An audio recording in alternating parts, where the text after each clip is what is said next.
Hello and welcome to Sidequest on the beach. That's right, it's a Death Stranding 2 review. I'm your host, Dylan Musk, and I have with me the pizza chef, or is it pizza chief? I'm seeing Oh both, and now shit! which I one is it supposed to be? I literally was like, I better not spell this wrong. I better not be chief pizza chef. There we go. I literally thought about it as I was typing it, and I'm so tired. Mess it up. Brain not working. Pizza chef. Trust now. Nice. Yeah, You needed a little more pizza in your system to I function did. properly. I got some Yeah. pizza last night, but yeah, I'll talk about the pizza chef. One of my favorite parts of this hmm this video game. So Yeah. I mean, this is kind of a crazy journey to get to this point in many hmm ways. I feel like Death Stranding was like one of the first things we talked about in not SideQuest, early Geekverse days, leading up to the game that came out years later. yeah, But this is our first here we E3. are. Remember Yeah, and 2016? then Yeah. here we are 6 years later with the sequel finally. Me and you both live in, different houses and stuff than we did back then. A lot has changed in our life, but Death Stranding is back for more. And did you get a chance to listen to back to our review that I No, put I back in the didn't. feeds? I meant to, and I still have to because I said I would. I still meant to. I actually no. I listened to about 10 minutes. I haven't Okay, finished it, but I did because I it had was it a on while I long was doing some one, dish. so Yeah, that's why. But I remember us talking about just the openings and certain things because the first bit is just us being like, "Oh, this is what this game is." So I haven't finished it, but I want to get back to it because I nice. still want to hear our thoughts of it last time. But I did. I think I talked about this in Geek First. I did watch the cutscene movie of Death Stranding one to kind of get a little up to date because I would love to hmm replay it, but that's I think that's something we talk about in that review. It's a long game. Like it just Yeah. feels takes quite a while. So especially that I was the first one where we're learning and it's all new. So Yeah, exactly. Yeah, I did a lot of homework. I watched two separate YouTube like breakdowns because the first one wasn't fantastic, oh and yeah. then I listened to our review, and then the game has like a recap that you can Yes. check out Very as well. So cool. like, damn it, I Yeah. don't know if I need to do this, but I'm still glad I did because there were still little pieces and details that were from all those separate things that I was able like, okay, I'm back in the headspace. I'm kind of remembering things, but until recently, I was like, what is dooms again? It's like, oh yeah, that's hmm very important to the story. You kind of remember what that is, but I kind of just forgot about that term and whatnot. But yeah, it was fun listening back to that episode. I definitely recommend you do go back and finish the whole thing because there was a section in there where we talked about a sequel potentially, and we were both like, we both loved the game, but we were both like, don't really want a sequel. Kind of want this to be like a one and done thing, and then Kojima to go and make some other weird thing next. hmm And so it's interesting, obviously I think in the last few months and getting trailers and stuff, like we have been very excited. This is mostly the reason I bought a PS5 is to play this game and Wolverine, but mostly this game, and then ended up like, playing the shit out of Astrobot and a few other things Oh in the yeah. last few months. But really, PS5's kind of been gathering dust waiting for this game to come out. So yeah, I feel like it's been quite a culmination, but it's interesting that, all those years ago we weren't necessarily super jazzed about a sequel, and we had finished the game at that point. But hmm I think all these years later, I was missing it a lot and like some of that gameplay and stuff. And so I feel like in the last few months I have been excited for the sequel, but back then neither of us were really itching for it at the time. Yeah. hmm Yeah, no, it's kind of I because when I booted up the game, I even said to Emily of like, oh yeah, it was 2019. She's like, no, it wasn't. I'm like, yeah, 6 years ago. That's when the first one was, and just so much has happened from we're going on our 10 year. We talked about that a lot recently, but obviously that's within the first year, but still that's our first E3. That was hmm part of that like PlayStation conference of dreams. That just was Yep. to me the best conference I've seen in any E3 Summer Games Fest Gamescom. Like that is the standard, and that was our first E3, and I remember that being a big day. And even then, we probably told us in the review, but the history of just even Kojima, Guillermo, and Normus with PT and that excitement and the shutdown, like Death Stranding, I think is maybe to I don't know where its importance is in the gaming like history, but at least with I'd say from the 2000s, it's a very important chapter because it just covers multitude of things of the PT stuff, Kojima leaving and starting his own studio, him branching off and now doing games with Xbox. Because like maybe there would be, but if Death Stranding like I don't know, completely bombs maybe really critically or sales, that could be it for Kojima, right? He could just be, well, he works with Naughty Dog. He works with, Death Stranding kind of gave him a platform to keep going. Obviously, he had a great history, but I do feel like in the 2000s, the Death Stranding in general franchise just has a lot to do with certain important pieces and moments of hmm gaming. So it's always fun to kind of look back at that. But now here we are on the Yeah. beach. Yeah, no, I want to talk about that a little bit more because I feel like I don't know what it is about this game or now hmm this series that makes me like particularly like looking back at my life and thinking about things and like the context of You're on the everything road a that's- lot. That's how Yeah, you like got lots to think. You're like Sam. I guess that's true. But yeah, like it's weirdly an introspective game for me. I think a lot of that is, yeah, there's a lot of moments of silence or just like, I don't know, adversity, things like that. But I don't know, like, yeah, obviously like that lead up of like that PS4 hypes, like on all these big games. And I think, you know, Ghost of Tsushima followed it later. So it's not like it was the last one that closed that chapter, but it was a big part of it. And getting those trailers, which is such an exciting thing. Also, like, early Geek First, you know, anyone who's listened for that long, you remember the hashtag Save Hannibal. We were big Vance Mikkelsen Right, fans. yeah, the and so like Mamiksen that reveal having was him in there was huge. such a Yeah. weird thing. And so that was a big thing.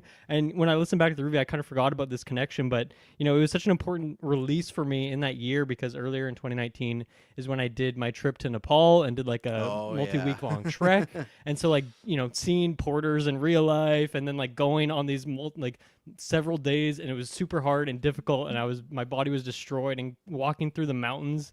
And I feel like then playing that a few months later was like, whoa, this is kind of crazy timing is in a really weird way. And then, you know, in the kind of months afterwards, a lot of people were joking about like, okay, this game came out in November 2019, COVID hits March 2020, and then like all of the idea of people being stuck inside, they can't go outside, you know, which is equivalent to like the time fall and like stuff in the weird world of Death Stranding. And so just thinking about that game, like how did he predict that this is like where the world was going to go in a lot of ways? And I feel like it became this time and place thing. And I think even for me too, like that was my first Kojima game. I'd never played anything of his at the time. And so like I'm now with this sequel, I'm reevaluating a lot of things, thinking about my life and where I was then and where I am now. And like, yeah, a lot of change, particularly in the last like few months for me as well. A lot of things have changed. You know, even since that first game, I'm living in a new place. I'm on a new open world map, you know, where things are different, Yeah, things we were are in unfamiliar. in-person review for that. Both me and you have moved houses several times in that span of time. So I've had a lot of change in my life. I've also like just become obsessed with climbing the last couple of years, and like that's a big thing with this game is like balance and climbing. And so it's interesting thinking about like comparing the Nepal part with like where I'm now at in climbing. And then also like since then I've gone and played some other Kojima stuff. Like I've played finished Metal Gear Solid 1, played like half of 2 and kind of hated it and dipped. And then went back and played like a little bit of Metal Gear like before Solid, some of those. So now I have some more experience with some of his games as well, and so seeing some of the similarities all the way back to Metal Gear Solid 1 with like the way he introduces characters by like putting their name on screen with the actor underneath, and just like, you know, the Hollywood filmic nature of Kojima that is not present in a lot of other video games. But yeah, there's something about Death Stranding that brings out that introspection. I was thinking about like Outer Worlds 2 came out, or Outer Worlds 1 came out in 2019. Outer Worlds 2 is coming out this year, but like I don't have the same sort of connection of thinking about my life in that same way. But this game does make me introspective. And I was curious if it is similar for you, because I feel like going back to that review, you talked about how this is potentially the first game that is potentially your favorite game of all time. So we'll wait to see on the, you know, top 10 game rankings that we're on the 10. recording soon. So it's in the 10. You can I'm find very out curious where to on the see. episode. Yeah. Yes. Tune into the episode. But also, you know, you were already a father in 2019, right? But now you are a father many times over, and there's obviously a lot of themes of parenthood and fatherhood. Is it just me, or is there like an introspective or like a bigger gravity to Death Stranding outside of like the actual game itself for you?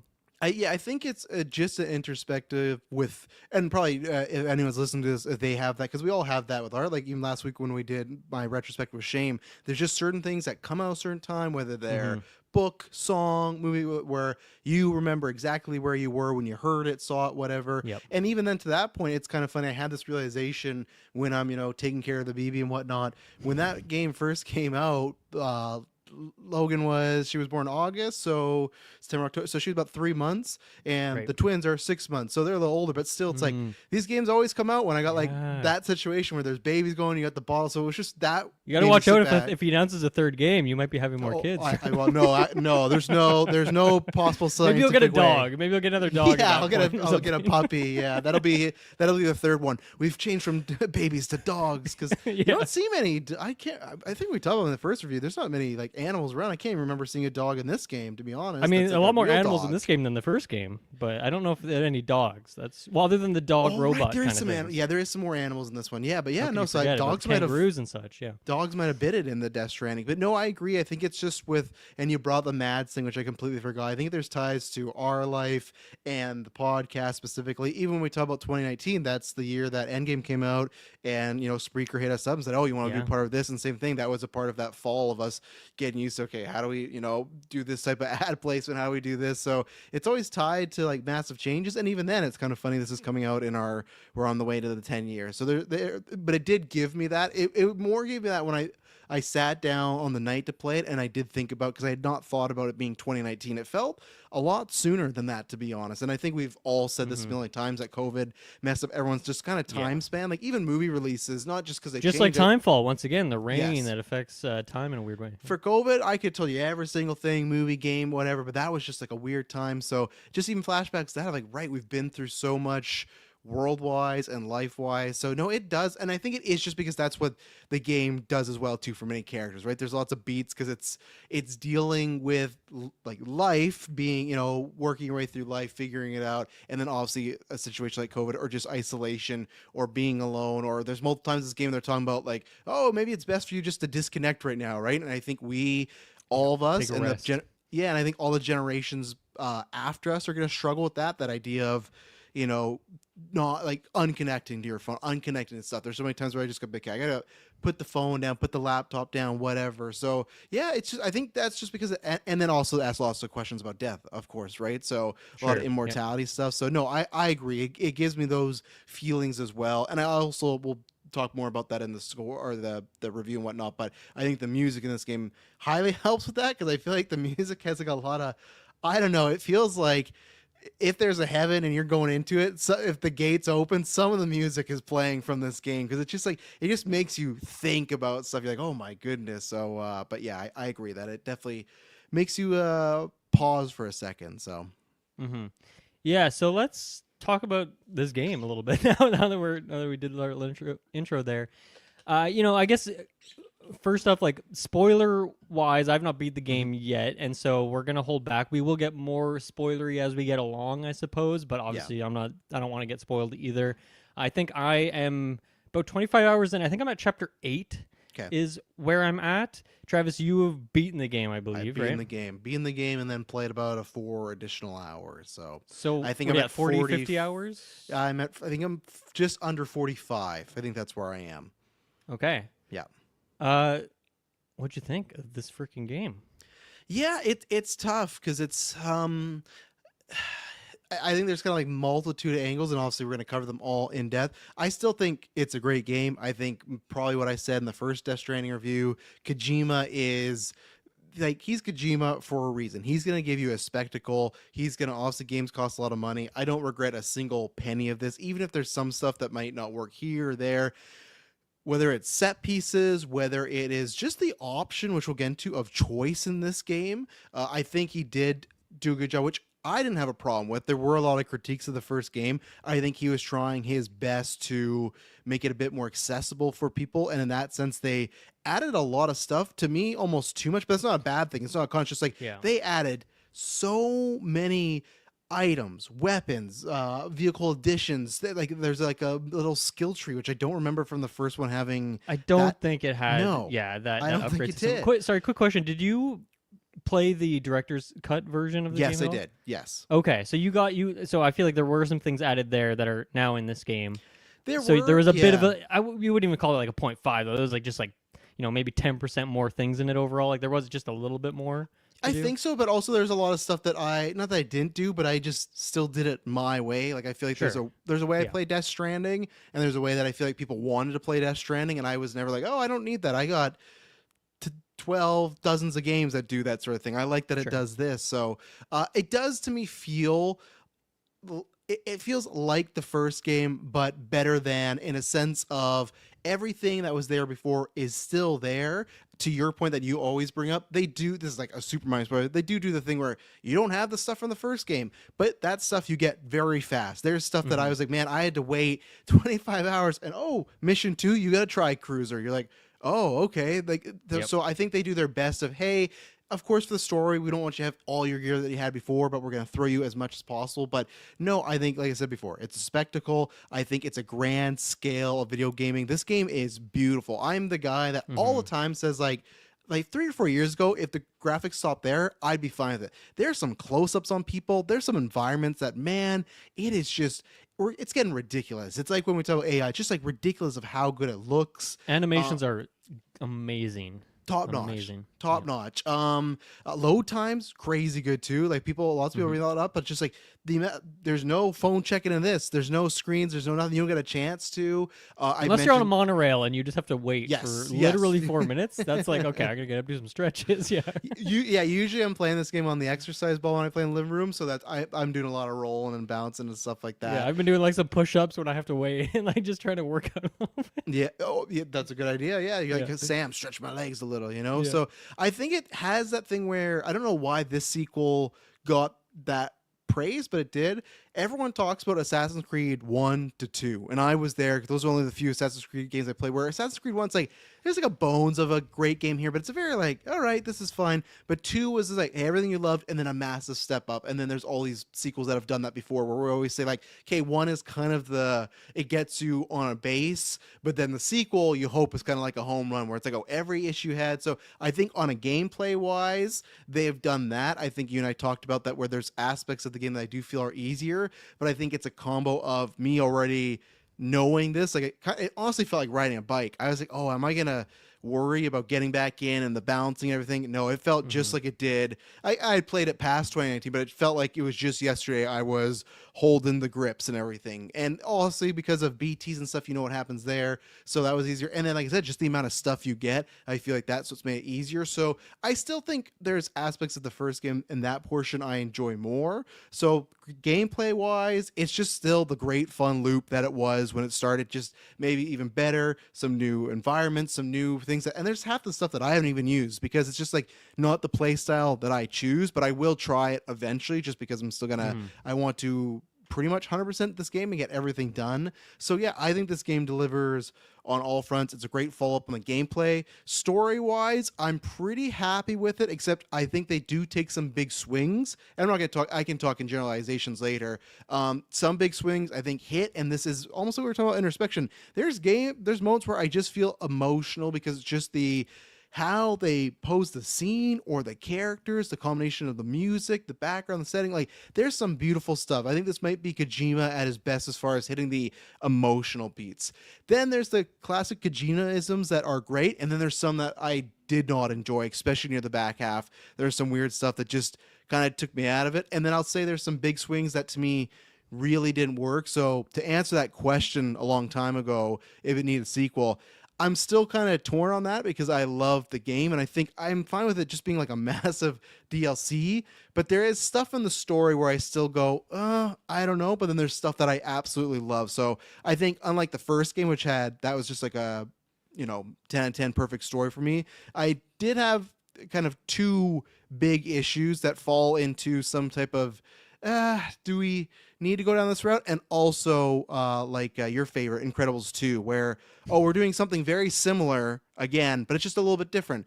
The difference with video games is you get to play the game, so it's a fun loop, right? But there's certain Yes. Yeah. story beats where it just feels like we've done it. And my last point before I throw to you, where I think the story and the gameplay really don't bounce well, is in the first game it was, hey, Sam, we want you to connect America. Go. And as you went to connect America, the story unfolded as it continued along, right? The problem with this is it feels like the story is off to the left and the gameplay is off to the right, where it's always story beat. And we'll look into this, Sam. How about you go do a delivery? Come back. You do delivery. Fragile's like, hey, Sam, you did a good job. How about you come get some rest? Come back, get a story beat, and Love then that. it's go do a delivery. So I wish there was a way that they kind of streamlined the main story even more and left a lot of the ship like it does not feel the deliveries and the story match. It's kind of like what you've talked about before when it's like Fallout 3 or 4. Is it 3 when you're looking for your father or your son or 4. whatever it is? Yeah, 4 when it's like, hey, my baby son is gone. I gotta go find him, but I'm gonna go mess around these ghouls for 3 hours. It's a lot of that where I don't You buy say that as Sam. if something promiscuous is happening with those No, I'm ghouls. gonna mess up some ghouls. Then, like, there's certain situations where I do not buy that Sam would be doing this delivery right now, or all of them would be. It just feels like they clash this time. Where the first game it felt a lot more natural, Yeah. I'd say, the story and the gameplay. So obviously I threw a lot of stuff. Still think it's a great game. I'm very not disappointed at all overall. It's not a big slump, but there are some aspects story wise where I go, I don't know if this needed, but gameplay wise, it's great. It's just more Death Stranding and I liked it's the equivalent of Spider-Man 2 where it's like I like swinging around as Spider-Man New York. I like dropping packages. I like walking up a hill. I like trying to look for battery. And that's what I'd say this time too. There's so much more structures. I feel like there's so many people that the first game either didn't do that or we are just used to that. I feel like day 2 I was seeing everything. So and I still love that aspect of the game. So yeah, overall I'm very happy with it. I don't think it reaches the heights of the first one, but I'm still happy with it. Yeah, right on. I feel like very similar to the first game. I feel very identical to you in a lot of ways, and obviously I haven't beat the game yet, so a lot of that remains to be seen.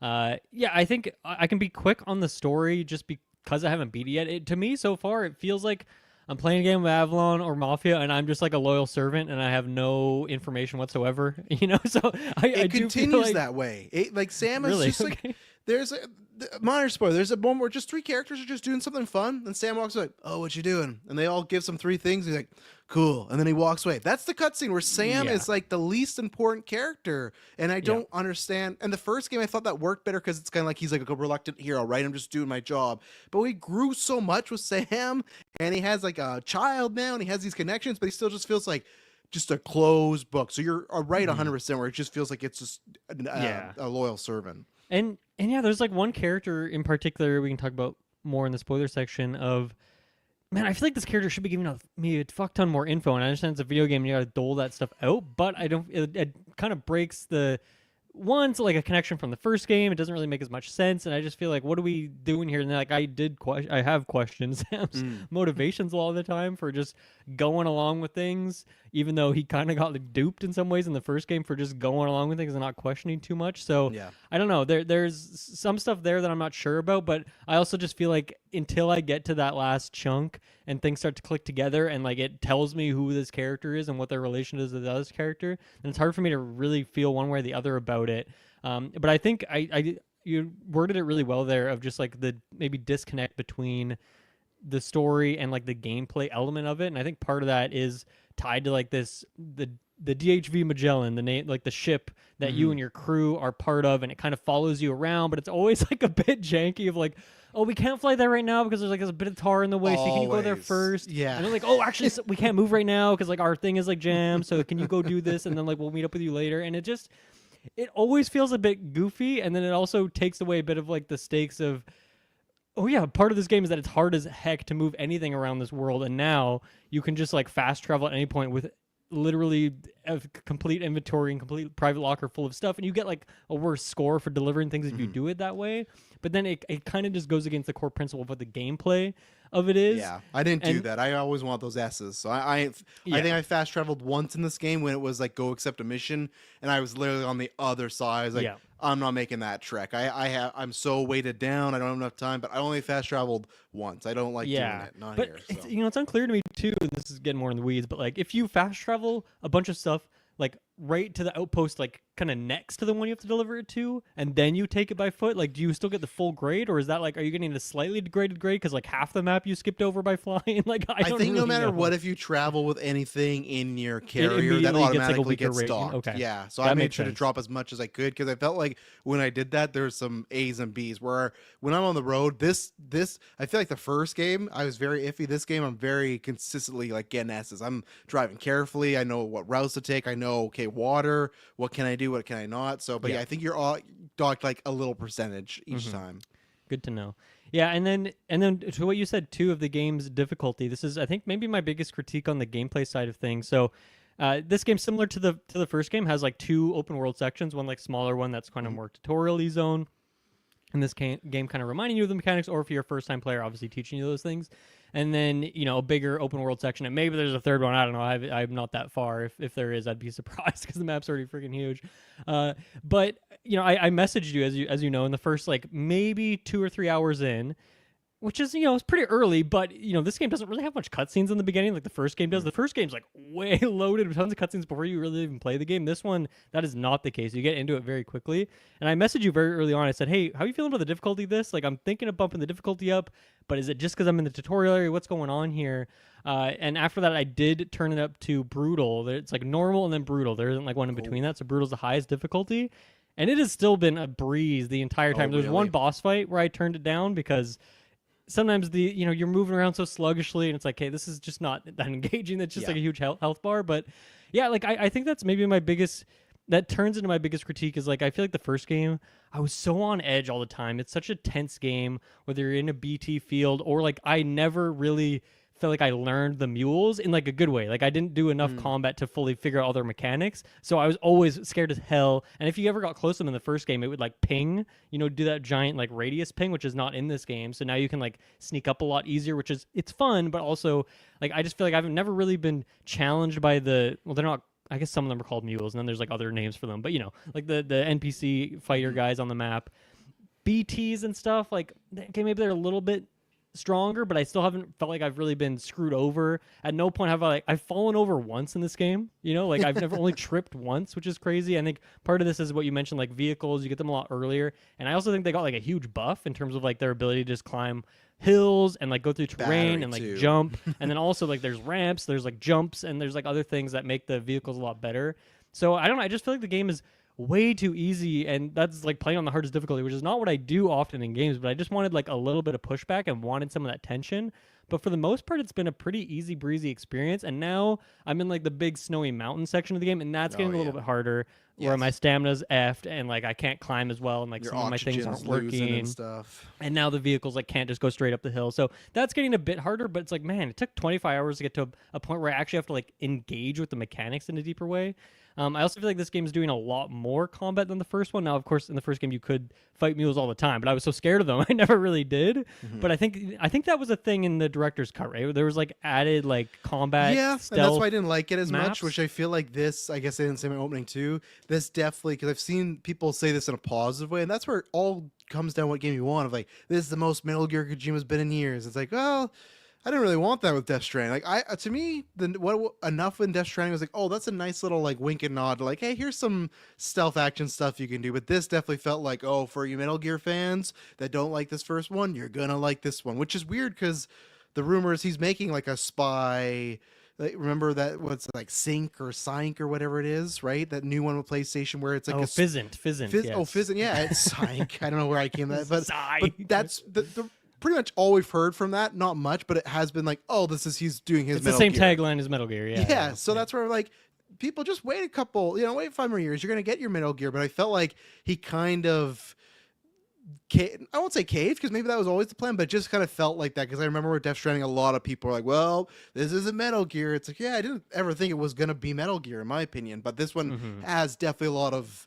I'd say it's like a 25% Metal Gear ish as far as like action. They're definitely employing you or at least giving you tons of options. Like 10 hours in, they're like, you want to buy one of these 20 guns? Where the first game, it felt like, wow, I felt like I didn't use a machine gun until 38 hours in. It was like I had to in a mission where this is almost employing you of, oh, you could sneak in or you could go bust the doors open. It's like, oh, okay. I thought that because that was the thing with the first game, the whole, oh, well, you don't want to kill people because a void out might happen, right? So it was like, that's why I loved an anti-Metal Gear. Like, well, you don't want to kill people. Where there's so many guns that are just, oh yeah, it's a machine gun that you can just spray a guy down, but it's not going to void out. It's like rubber bullets or something. It's blast like, the guy with a grenade and we'll just like knock him out. Yeah, it's like, oh, okay, sure. So I feel like he was maybe, like I said, maybe he always wanted that, but I felt like it was him kind of help, like, he has a fan base. They like that. He was kind of throwing them a ball. But okay, here's some stuff for you.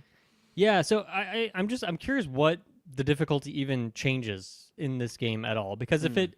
I figured it would maybe like add in more of these weather effects and other new like physics mechanics, but like those things are so rare even on brutal that I'm guessing that's not really changed. I'm guessing it's just like enemy health numbers, I suppose. Maybe that's the only thing I can think of. Like I don't think obviously it doesn't really affect the map. I don't think it's like, oh, there's more BT areas or more this or that. I don't know if it makes your balance any worse. Like I don't know what the difficulty is really doing, but it didn't really seem to make the game any harder. So that's kind of, I don't know, my biggest criticism. I want that tension, like I want that uncut gems, like anxiety feeling from this game, which is, I know, an uncomfortable thing, but I think that's what made it such a strong experience the first time around. All that to say, a lot of negativity. I still love the gameplay loop of Death Stranding, and in the years since, no other games do this stuff. There's a lot of third-person shooters, and so that element I'm getting through other games. But in terms of this weird, planning out my routes and like Mm. stacking cargo in weird ways, or going to collect things, or planning, okay, if I just maybe take a veer off this way, I'll only add like 2 minutes to my trip, but I can grab this thing, then I can go take it to the, the mechanic, and I get to like this bonus grade, and then maybe this guy needs some help, or maybe I'm just gonna spend an hour trying to scale the side of this mountain and set up some zip lines because I never used zip lines in the first game, so I want to try this out, and like that was really fun. So I love the core gameplay here. I just wish I was being pushed back on a little bit more, and maybe that'll happen in these last sections because there's still tons of the map I haven't even seen.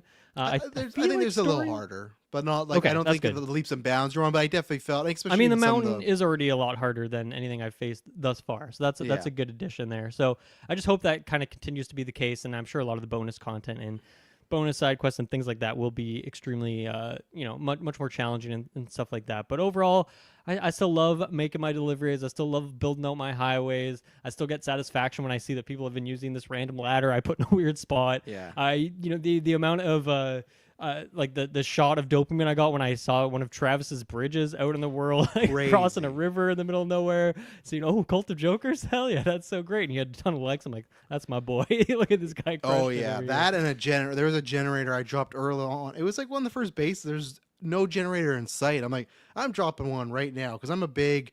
If I'm in the vehicle, I'm using the speed. Like I'm going as fast as I can. So You got it. yeah, the generator on that bridge. But no, that was really cool that you saw that. Mm-hmm. Yeah, so I think that's some good kind of light spoilery things, and I feel like safe to say for both of us here, like, hey, if you like the first game, you're gonna like this game as well. Mhm. Will it blow you away? Maybe not, but it's more of the same, which is a good thing for a game that is as good as this. It's hard to make a game this good twice, and like Yes. somehow it's happened, and it's hard for me to say without seeing the end of the story how I feel about all of that because there's so many things that need to get tied up. So we will do a spoiler discussion at some point, probably as soon as I'm done. We can just kind of emergency side quest that whenever it makes sense on our schedule, just fill that in and just talk about some of those story things in detail. But how about with that, we take our first break, just like Sam. We can hold the square button to just sit down and rest for a little bit, maybe nod off. I don't know if you've nodded off in this game, but eventually you get like a little like angel floating loo that just like circles your head Oh, like no, I like an didn't. old cartoon. Very kind of interesting to just chuck in there. But yeah, let's take a little rest here and thank our Patreon producers: Aaron Braden, April of Darkness, Jack Grant, Sam, Superbad Mike, TGGLM69, who's also playing Death Stranding too. So keep us posted with your thoughts. God loves you. I want to hear how you're thinking about that as you just finished one, going right into two. That must be a fun. Yeah, I mean, that's few weeks or something. months. Like those are long games. That's congratulations to you. We also have Jeremy Renner, Charlie Randall, and Cocktail Clay. So thank you, all of you, for supporting this show. For some of you, for I think since Death Stranding 1 came out. So that's crazy. We've had a lot of people who've been along for this crazy ride with us. There's all sorts of things going on in the feeds. You go and check that out. I think Jurassic Something or Rather is coming out this week. Ironheart reviews at some point. We got some newscasts coming out. All sorts of great things on the Patreon. Get episodes early and ad free over there. Remind me, when is GV Day? What day is that on the calendar? August 9th, 10 a.m. PST, 10-hour stream. Beautiful. Golden Geeks, trivia, Geek Versus, couples questions with us, and a lot of other fun stuff. And then for video game stuff, obviously, yeah, you said Geeks Creed dropped, or no, that's dropping later on this week, is Geeks Creed. So Ruben and Taylor Right. got back together to record an episode of Geek Verse, or Geeks Creed, and yeah, there you go. So. Yeah, lots of great stuff. So you go check all that out. Let's take a quick break. We'll be right back. Okay, we are back. So I guess we can start with some kind of gameplay things. We can ramp up to characters and stories a little bit later on. I wanted to ask you a very specific question early on. So, and I guess what should we do for spoilers here? Should we just like say everything that I've got to is fair game, or do you want to ramp up a little bit more? I think so. I think, yeah, because I feel like lots of it's tied to anything. Because I think if you're playing non-spoilers, I won't go anything past. I won't go anything past 8. If you ask me anything, I could allude to something like, but no on spoilers. If it's like, oh, does this get answered? This that. But yeah, I think past 8's a good call. Okay. What's the last thing you did story wise, and that can gauge my head. And yeah, that's a warning for anybody if you're still playing along. Heads up.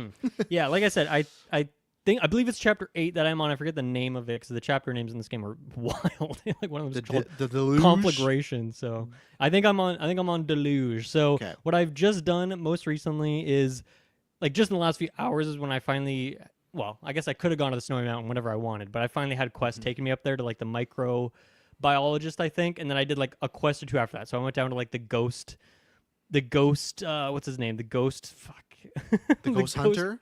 ghost hunter. Okay. Yeah, that guy. And then did I like haven't talked the one. to that guy yet. Wait, I thought it was mandatory for the main quest. Because did you talk to the Phantom? The Phantom. I don't know if I know the Phantom. Okay, because what I'm very confused about for my playthrough, This this is is a like non-linear game. What am I learning? Here? well, and this is I don't explain anything. I won't spoil any of the details. I think it's for me. I thought it was a side quest thing, or I think it's like a sub order. Because was he talking to you about like a headless ghost or something like yes, that? I did that quest. Yeah. What did you do in that quest? Because I chose to like come back to it later, and it's not there. Oh yeah, I did see on the quest that it said once you take this, you can't cancel it. So did you accept the quest? I don't think I did because I was like, I was at the Phantom, and that's where he's like, oh, there's this guy down here. And I was like, oh, the ghost hunter. That sounds really cool. And he told me the headless thing. Unless I did it accidentally, because I was like, well, it was the opposite direction at the time. I had some other deliveries because I was getting heavy weights. So I'm like, oh, I'm gonna come back to that later. And then when I beat the game, I'm like, first thing I'm gonna do is go to the pizza chef, and then I'm gonna go. So do you not have his? You don't have him linked on the chiral network then? Well, he is Because that was the quest that gave him the trust to want to connect to the chiral network for me. Or sorry, he's not. Because when I went there by myself, they were like, oh, you have to unconnect from the network to speak with this guy. And then I got a trophy for it. Because what's his name? The puppet was like, that must mean he's dead or something. I think like I that. know why that happens. Yeah, you can tell me because I don't think I'm going to get it. Well, and so I don't want you to counter spoil me on a thing, but that quest was related to Higgs. And so I'm guessing something happens in the main story that, eliminates it or gives a reason why Higgs would, like, you don't see Higgs in that mission, but you see, like, part of his army and, like, there's a lot of discussion about him as a character. So my guess is because you came back to it later and Higgs was either no more or he's on the beach now, or I don't know what the heck's happening to Higgs, later on past this mission I've seen. But man, that might be a weird way you can like deviate into a separate timeline there if you didn't do that quest at the time. I did it at the time because he didn't connect the first like time I delivered there, and I was like, well, I want him on the chiral network because that will make things easier when I come back here later because then there'll be more support things from other players. So I'm like, I'm gonna go out of my way. It's gonna take me 15 minutes to go do this quest and come back. So yeah, I did it then and there, and now I'm glad I did because maybe there must be a way for you to connect him in some other way. Another quest. Well, because the only thing I had to find, so when you, and this isn't a big spoiler, when you finish the game, it still's like, okay, like the last game, you can do, boots you back 2 to weeks before. ago. Here's where you were. Yeah, exactly. And then it's like, okay, you have an option to be on the Cupid network or be off it. If you're off it, it's almost like every single BT era and all the ghost mechs are still there. Where if you go on it, they're there, but to a lower degree, because it's almost acting like you haven't completed a bunch of main mission stuff. So I picked on because at this point, like I'm just gonna do mostly deliveries now, right? Like I have fun enough fighting, but like I said, I like the deliveries, and when I'm fighting stuff, I try to do as much stealth as possible. Can you so just turn that on and off at will? Like I haven't figured that out yet, so that's what I'm gonna have to look into. Because when I went back to the Phantom, that's what's the puppet's name? Why am I forgetting it? Dollman? Doll. Why did I forget that? Dollman was like, oh, he's not gonna talk to you if you're connected to this. That must mean he's like ... deceased. And then after he said that, I got a trophy. So does the Phantom guy? He's not dead though, is he? He's still just a sight for you. You can talk to. Is that like a reveal that the Phantom guy's dead? The ghost hunter, you mean? Oh, sure, the ghost hunter. Is he dead? He is a guy. Yeah, he's a guy. I mean, you only see him in like hologram form, but he's alive for me. Because Dollman made it sound like he was dead in there. He was like, "Oh, you can't talk to him." Man, I wonder because part of that quest is like you want to go find the headless rider because it's been killing random people on the road, and so maybe in the story is like he went there and got killed by the headless rider. Is my guess of what happened there. Like by me not going, he like got killed. That's what you're saying. I'm guessing. Yeah, he went there on his own and then died because you didn't do it for him. Yeah, I'm gonna have to get back to you. I'm gonna have to. I want to go to YouTube because this is making me like scared to, not do Sidequest now because other people might die. I am now because I didn't think anything of it. So I'm gonna have to YouTube that because that thing's like locked off for me unless I can find a way Wow. to turn that off, is which I'm hoping. But when I looked in the menu, I saw nowhere to turn the Cairo That's network off. crazy that there would be, because I didn't think they would ever lock you up from being able to do like the full coverage of the chiral network, but that seems like that one might just be locked out for you now. So Yeah, you're just always gonna have a red spot on there. that's That's annoying. crazy. Yeah, Is so there I'll report back. is there a new game plus thing that unlocked to you like once you beat the game? I don't think so. No, I think it was Okay. more just keep doing what you're I doing in feel the like the first areas. game maybe added that like I in think an it did update or later. Yeah, director's cut, or I can't even remember. Maybe it never even had one. I'm not too sure. I thought it did Um, because I think that's the thing of this generation. New Games Plus seems to come like 2 to yeah, 3 months later. yeah, So yeah. I have been doing a pretty fair amount, like a probably half and half of like doing things that aren't the main critical path and doing things that are. If I ever see a quest that's like, oh, this is a way for me to connect some part of the chiral network, like that quest, for example. And there was another one as well that I think was optional, but it gave me, oh, it was it was like once you get to Australia, you know how you like go down the hill. There's like the first guy there who has like the glasses, and then you can go to like the first yeah, observatory, the West Observatory. But like one of the other quests you have there is like go up to the what the hell? I wish I wrote down some of these characters' names, but his name is like the weapons specialist or something like that. I forget. the He's like up in the commander, mountain. is that it? The lone commander. Yeah. The lone commander. Yeah. Did you do that guy like immediately, or did you come back for Yeah, that I later? think he might do immediately because I've been still dropping stuff off for him just last night. So Yeah, that was. I feel like it wasn't it wasn't a required quest at that point in okay, time, but I felt like it was great to do because it gives you like the sniper rifle recipe, which is like super helpful for certain missions. Obviously, like I feel like certain sequences, I don't know what I would have done without the sniper rifle early on because you don't have like too many other guns yet at that point. hmm But yeah, so I definitely have been going out of my way to connect people like that when I can, and then just like going out of my way, like, okay, is there any other deliveries that make sense for me to do along the way with the main quest? Let me do that. I've been doing a lot of highways. Highways are a great way to just rack up likes, so that's a great thing oh to do yeah, because people are just gonna use it, and it feels like it is very helpful for a lot of other players. I funny thing with this, like, just because of how many, like, I feel like there are a lot more other player objects in the world, and I wonder like I didn't get the early edition, so I'm like 2 days late. So I don't know if that means that there's just way more things, but I'm guessing it's more of like a PS5 can just rent like have more things on the map I without the think game so. lagging Yeah, and shit. But like there are like I have not had to make a bridge yet because there's so many bridges everywhere that there's never been a spot where I'm like, oh, I really need a bridge here, and there isn't one already. So thank you. Obviously, you're one of the reasons why because you gave me a yeah. bridge that I There could was use. one that I But needed. like, Yeah. yeah, I just feel like there's a lot more stuff in the world, and so I feel like because of that, there's things that like I don't know. I haven't even made that many battery towers because there's usually a lot of those. I've made a couple timefall shelters, but yeah, I don't know. I feel like there's definitely a lot more things in the world, and hmm it's probably what makes the game a little bit easier because you have a lot more help in that way.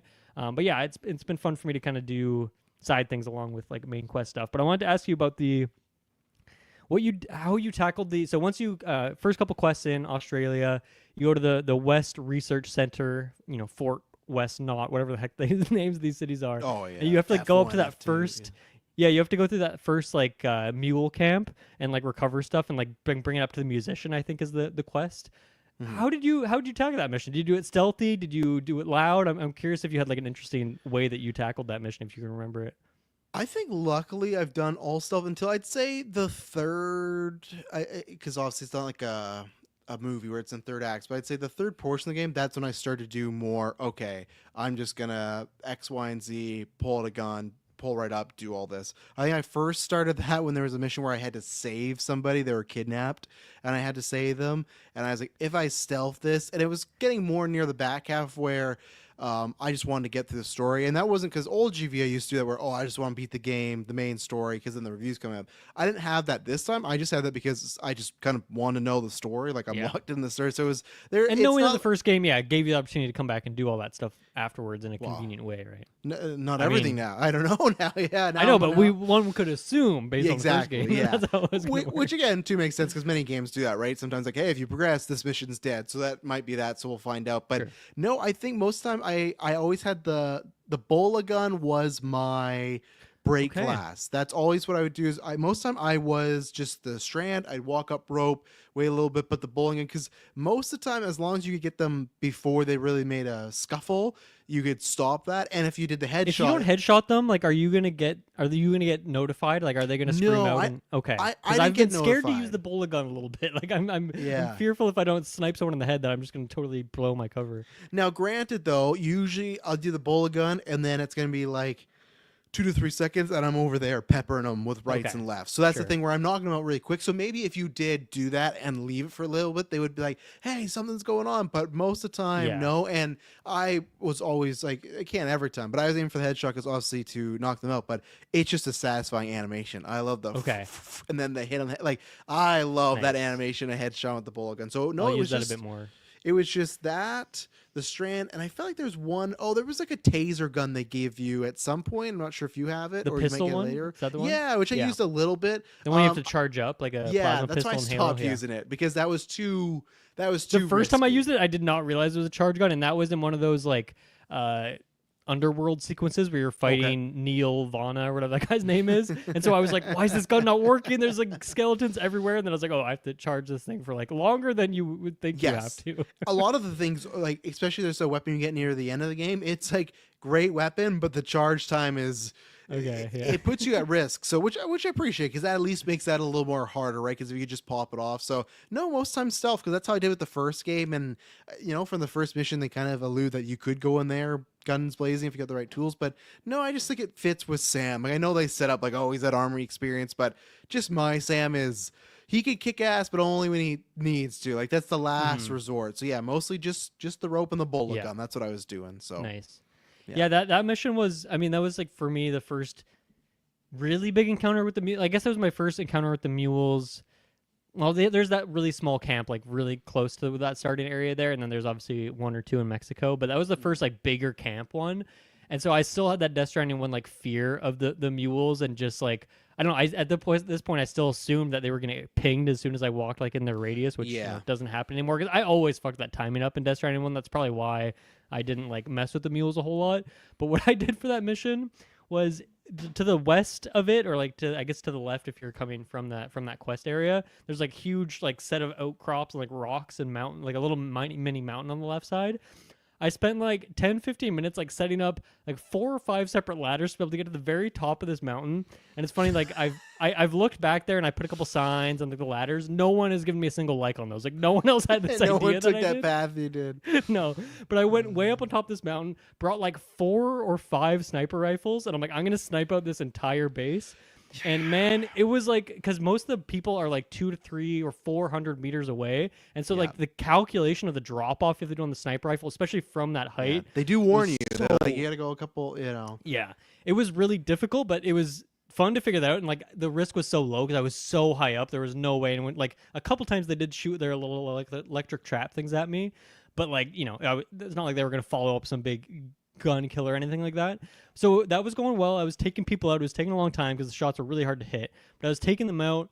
And then I was like, after a while, I realized like, man, these numbers don't seem to be going down. And then I realized that they start to wake each other up. Like if you let them get to each other, they'll wake each other up and like get back in the fray. So I'm like, oh my God, this is not working super well. Eventually I got down to like 3 or 4 left. So I was like, okay, now I got to get in there. There's a few of them. I went down, got to the bottom of the mountain. They were chasing me kind of up towards the mountain, but I was able to sneak away. So they were still searching on the mountain area. But thankfully I kind of darted around, ran into the base, did the hack or the steal, whatever I had to do to like complete that quest.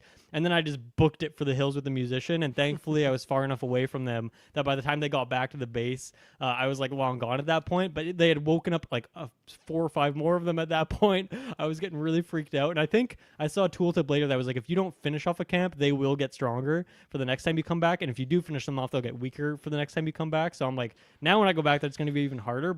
And now I have less fear and more tools. So I don't think it'd be much of a challenge when I went back there. But it was a really fun, I was like, how can I, get some crazy harebrained scheme to figure this one out? And yeah, it was just like I'd never done anything like that in Death Stranding 1. Like was there even a sniper in the first game? I can't remember if there was, but I think if again there that was I don't all know. like later on stuff where I think you do. Right. I remember getting a lot of weapons in the back half because that was going to be like you're going to first a bunch of stuff you can just shoot up. Like that's where it's Yeah. like this is where you're safe. And yeah, I was excited for the sniper, but I wasn't jiving with it. I don't know if I was just not. I felt like I had to sometimes put 2 bolts in them to get tranked, and Yeah, they it they were alerting a lot. So I was like, this was too dangerous for me, the sniper. So yeah, I haven't got like a silenced version. I think that would be really useful to have, sure. and then maybe you could get like a little bit closer, go for headshots, and knock them out in one hit. But yeah, I think the confusing thing is like oftentimes when you kill an enemy in this game, it will like slow time, but it won't like remove their number. Like when you go to a camp, it's like 12 of 12. But like Mhm. when you start going into slow mo and you've got the kill, it like doesn't reduce that number until like the slow mo is like done. So I'm like, I don't know if I've killed this guy yet, or if I need to keep shooting bullets. And so yeah, that's definitely the case with the sniper. I'm like, do I need one more shot on this guy, or is he gonna fall down here? But like, if I don't shoot now, maybe he'll go behind cover. So yeah, there's a little bit of confusion there with the some of the weapons at some Yeah. point. So I didn't use that much. That got recycled and it was down the drain. Maybe you can give me a tip. We can talk in some character stuff later, but at one point, crazy cutscene with Tomorrow when you first really Oh see her my using her God. powers, where she's doing some crazy anime stuff, turning into tar, flying around, killing all these robots. Talk about Insane cinematic. cutscene. My So God. cool. I That loved stuff it. where I'm like, I don't know what they're doing for that Death Stranding movie, but that's where they Yeah. need to watch this stuff and be like, you guys got to deliver on this stuff. But Yeah. yeah. Those that type of enemy, those like robots, man. The only thing I could see that did damage to them was like the grenade pistol, because that was the only thing I had on me that Oh, like like the shot red one? grenades. Yeah, Mhm. like do you? Okay. What else did you use to fight them? Because I The electric literally rod everything was else I great. used. Okay, electric The rod. electric rod, and then when they dropped their Phantom Blade, which I Ooh. loved. I love a good sword that lights up. Obviously, big Star Wars guy. I like that weapon that's in that new Naughty Dog game coming up, with the terrible title, Oh, the sure, space yeah. one. That has a similar. Intergalactic Yeah, where it's like a prophecy. sword and then lights. Yeah. Like, oh, so the second I got a lot of Phantom Blades saved up. So I found that Nice. until you got my go-to for the big weapons was the grenade launcher. The grenade launcher to me was great because there's Yeah. the quadruple, but that is a little slower, and that's so it's weird, but it has a big explosion, but you still gotta be precise with it when it's because it's a straight line. But that grenade launcher covers a lot of radius, and those usually it would take about only 3. You would do a knockdown, shoot it again, and then the third time it would blow up, and then sometimes even weaker because if you're like, I'm not sure if you have a gun on your vehicle. I have that, so when I drive by, Yeah, and on my shoot stuff. truck I got. Yeah, so sometimes I'd find a grenade launcher take them out in 3 shots or in 2. So the launcher, not the pistol, but other than that, the electric rod worked really Nice. good, and then the Phantom Blades worked good as well. Okay. So Yeah, I don't think I've seen that exact enemy type again. Like I've seen the other Okay. red robot type guys, but there are other Yes. ones that like you can just like headshot them. But those ones, yeah, I could not. Like I didn't bring enough clearly, but I didn't obviously know what to expect at that point, so I couldn't be too prepared. And that mission is like I could have driven it, but I felt like this feels like a mission I should do on foot. Go find Tomorrow, follow the footsteps. And so, Yes. it took me so long. It would take me long enough to get back to any base to like go buy more items. So I'm like, I'm kind of screwed. Like I kind of only have certain things Yeah. here. no, So, you'll yeah. bump into them a lot more. There's a lot of they're one of those enemies in the end game. They're like, you want to turn this off because there's times where the game. I feel like they're not the new BTS, but there's certain portions where they are around the map a lot, and it's like. Like there's times where it's like I'm gonna just drive by these guys because I don't got time. I don't want to deliver. I got this breakable cargo. I take one hit, it's broken. I don't want to risk it. So there are times where it's kind of opposing, but they also give you a new feature to deal with them that you wouldn't with the BTS that I won't spoil. It's a fun gameplay mechanic that is really cool. So Nice. I want to talk about the DHV Magellan, which I love that every character, whenever they say that in this game, always says the full thing. Like they don't just say meet me at the DHV. They don't say see you at the Magellan. Like it's always DHV Magellan. That's a very Kojima thing. I think you always make sure the characters say like their full name every time in like a goofy Yes. way. We talked about how like it feels like it makes a bit of a disconnect between like some of the story beats and like the delivery mechanics of the game. So I think we've kind of spoken on that. But the other thing, I mean, I think the idea is great of having this ship where all the characters are, so you can have more rapport between the characters and they can be speaking to each other rather than just like, oh, Lochna's in this building, Heartman's up in his Yes. thing, and like maybe they're on like a holodecks thing together, but like rarely are they Very- interacting. very Mass Effect Knights of Old Sure. Republic, like Star Wars Knights of Old Republic is Yeah. that where every character you collect on the mission, oh, there's like 20 of you in this thing and they're talking. So Yeah. that's like a trope I like is we're all on Yeah. the ship together. So yeah, good point. And yeah, it's not like you're walking around talking to people on command, but you will, like, when you're leaving the base, coming back to the base, you'll get cutscenes that are sometimes story stuff, but also sometimes it'll just be like, oh yeah, Rainy is just like teaching tomorrow something. You can hop and like answer how you think the quiz answer is for this, and so you get like funny little story beats mixed in with stuff. Go ahead, please.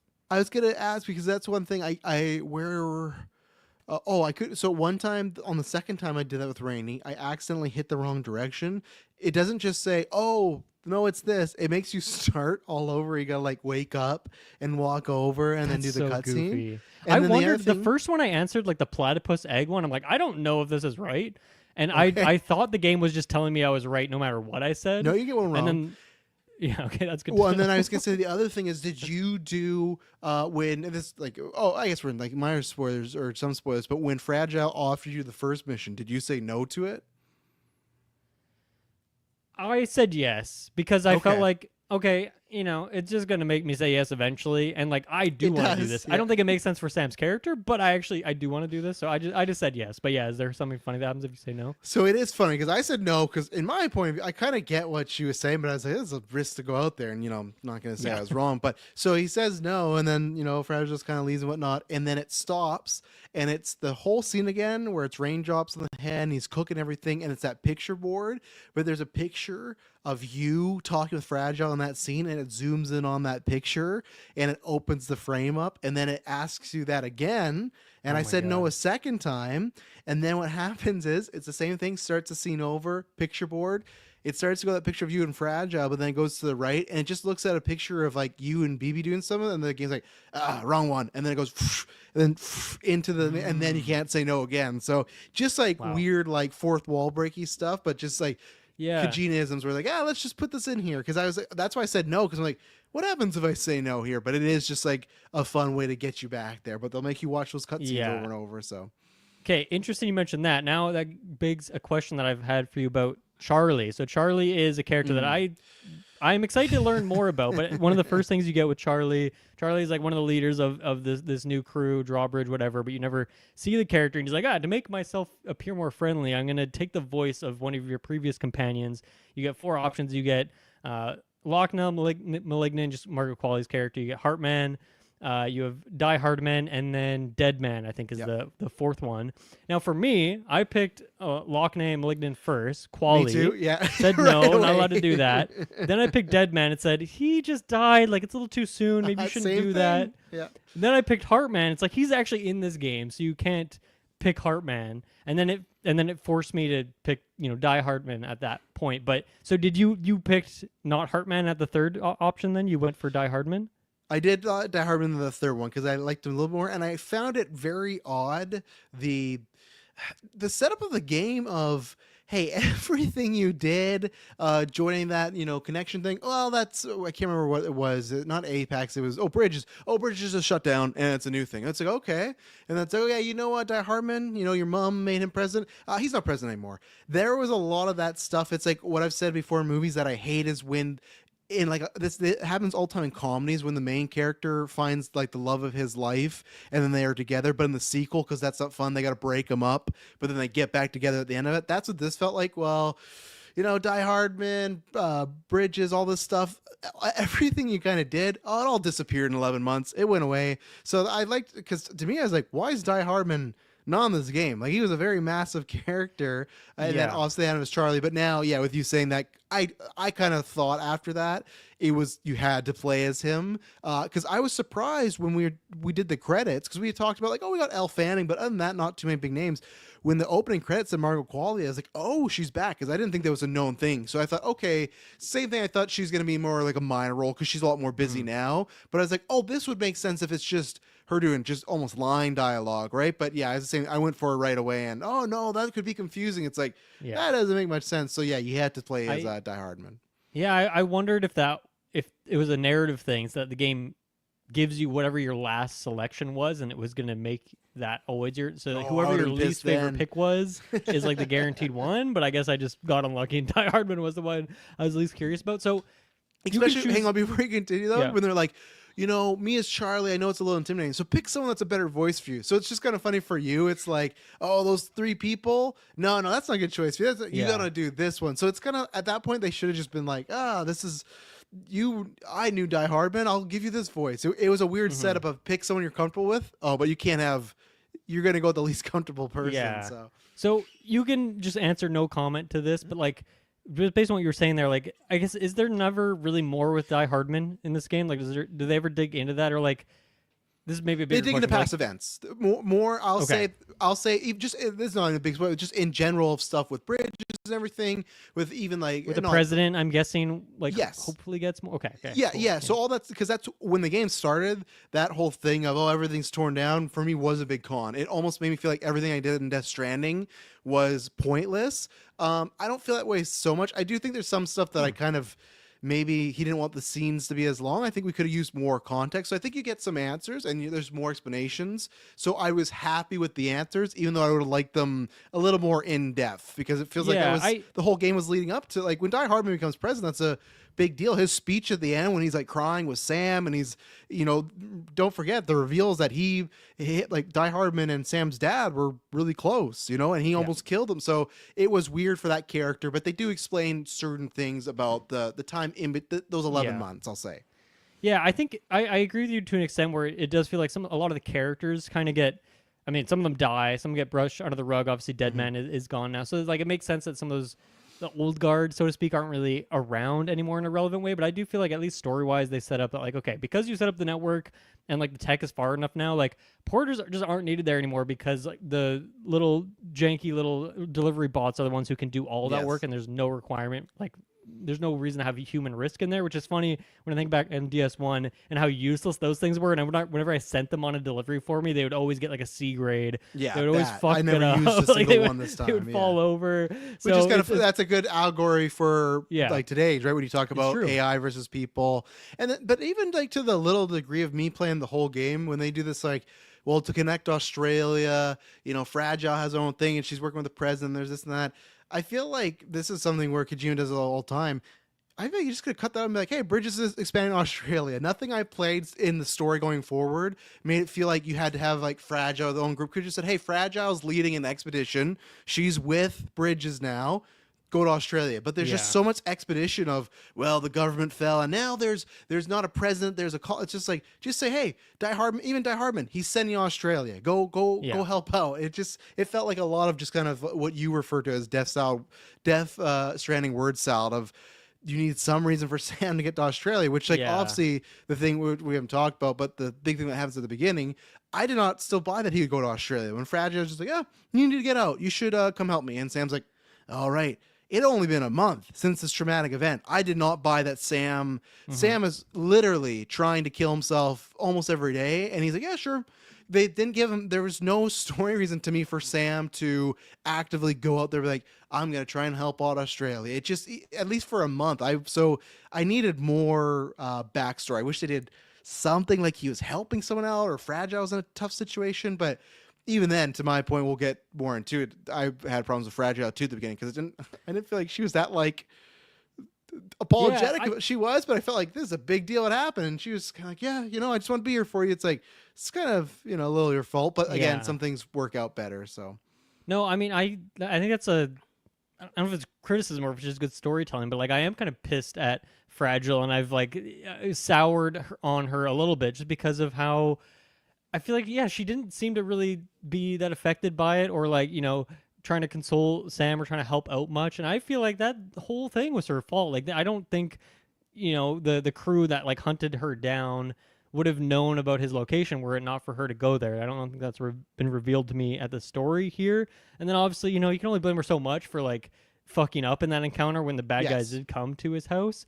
But yeah, to me that's like soured me a bit. And then I don't know. I'm just getting like weird vibes from her too. Like, and I think that's what I was hinting at earlier. Of I feel like she so much is mysterious about like the president, like Charlie. Obviously, that's a huge mystery around like who the heck is this guy. And it seems like Fragile knows that stuff. And like I would expect that she should share that stuff with Sam to make him feel better. And like he's earned that trust, and he's been nothing but good. And obviously, he did ditch the UCA at some point to go take care of Lou, but like there's a reason for that, but also he had accomplished the job. Like he got the job that he was asked to do done, and like he did it with flying colors. Like he pretty much succeeded across the board. So I just feel and like that was like a she big should connection. do a whole lot more for him, and I just feel like she's a bit too closed off and not super sharing.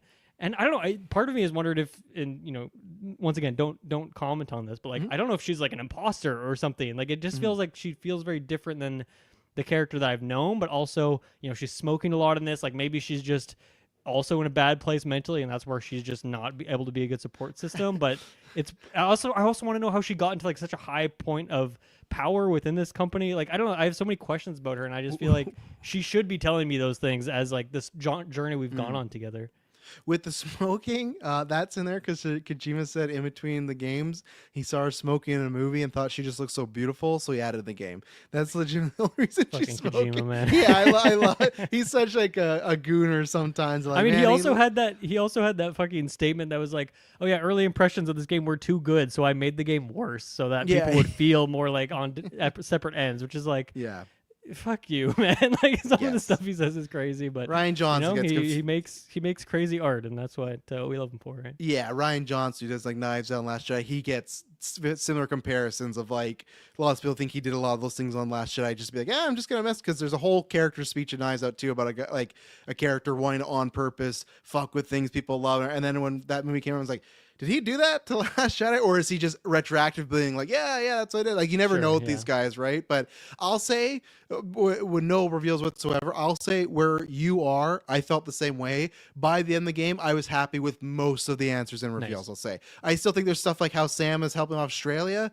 That didn't make sense, because I thought, to me, what I thought was going to happen is, okay, Lou's going to get kidnapped, and they're going to be in some uncharted place, and then it would be, to get Lou back, you're gonna have to get this network going in Australia, and to be like, that makes perfect sense, right? Why would you be trying to set all this stuff up? Because I'm trying to get my kid back. But they kill Lou, and then it's like, well, why is Sam doing this? I guess because Fragile just wants him not to be bored, and it's like I don't know. I just wish they found some other reason to get him back into it. Obviously, like you mentioned, like Higgs comes back, so they start to introduce the stuff of other main characters, things of his past. But it just didn't jive for me. Like a month to me, it's like that people when they lose their child, that can sometimes just ruins a person's entire life. So it just felt very, and especially Sam, who is not a regular person. He has been through multiple traumas in this game, and there's even more to come in the game as you continue to play it. So it's just like this guy, I feel like maybe, I guess you can make the argument he's just used to it, but I felt when Fragile went back to him, he looked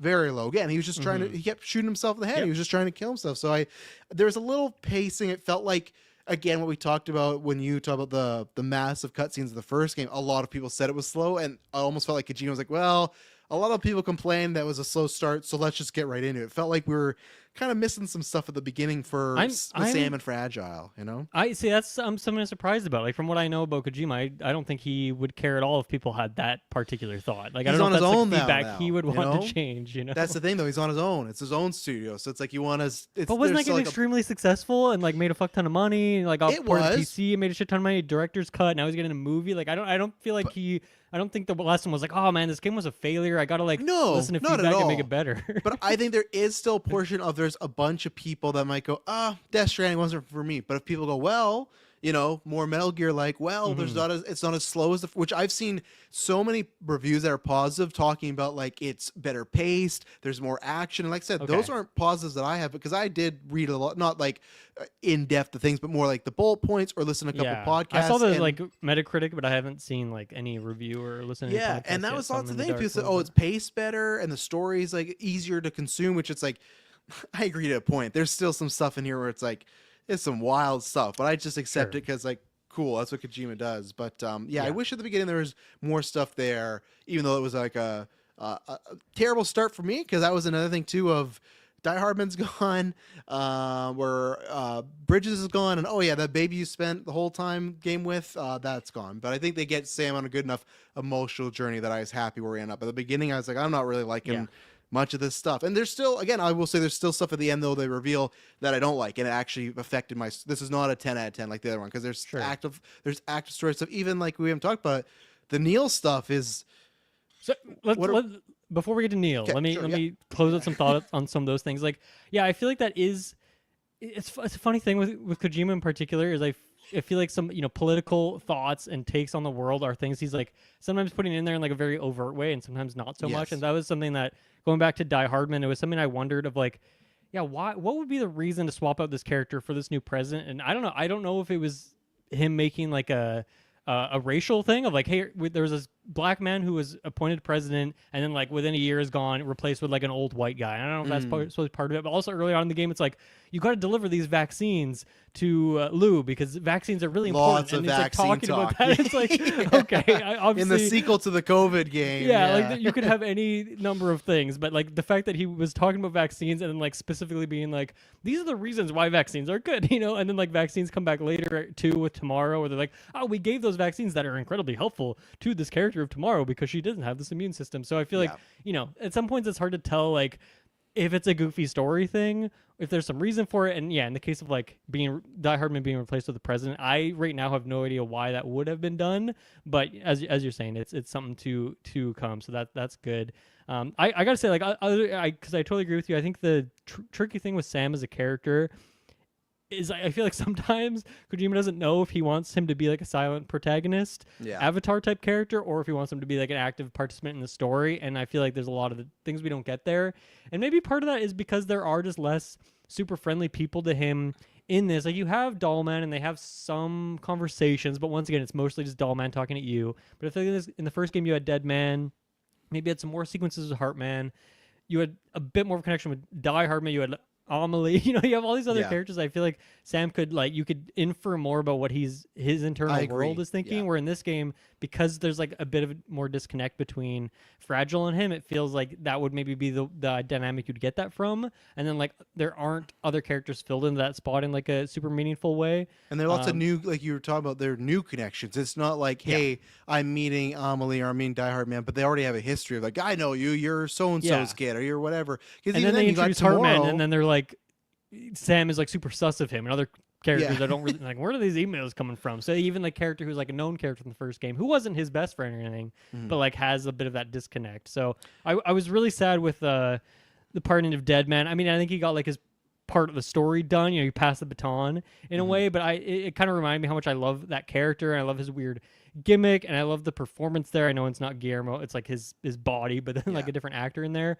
But such a friendly character, and I really like. To me, it's like he gives Sam all the information. He doesn't worry about like saving things for story purposes. Like Deadman just gives all the info, and so I really appreciated that. And I think he was really, really great in that early section. Also, I just love like.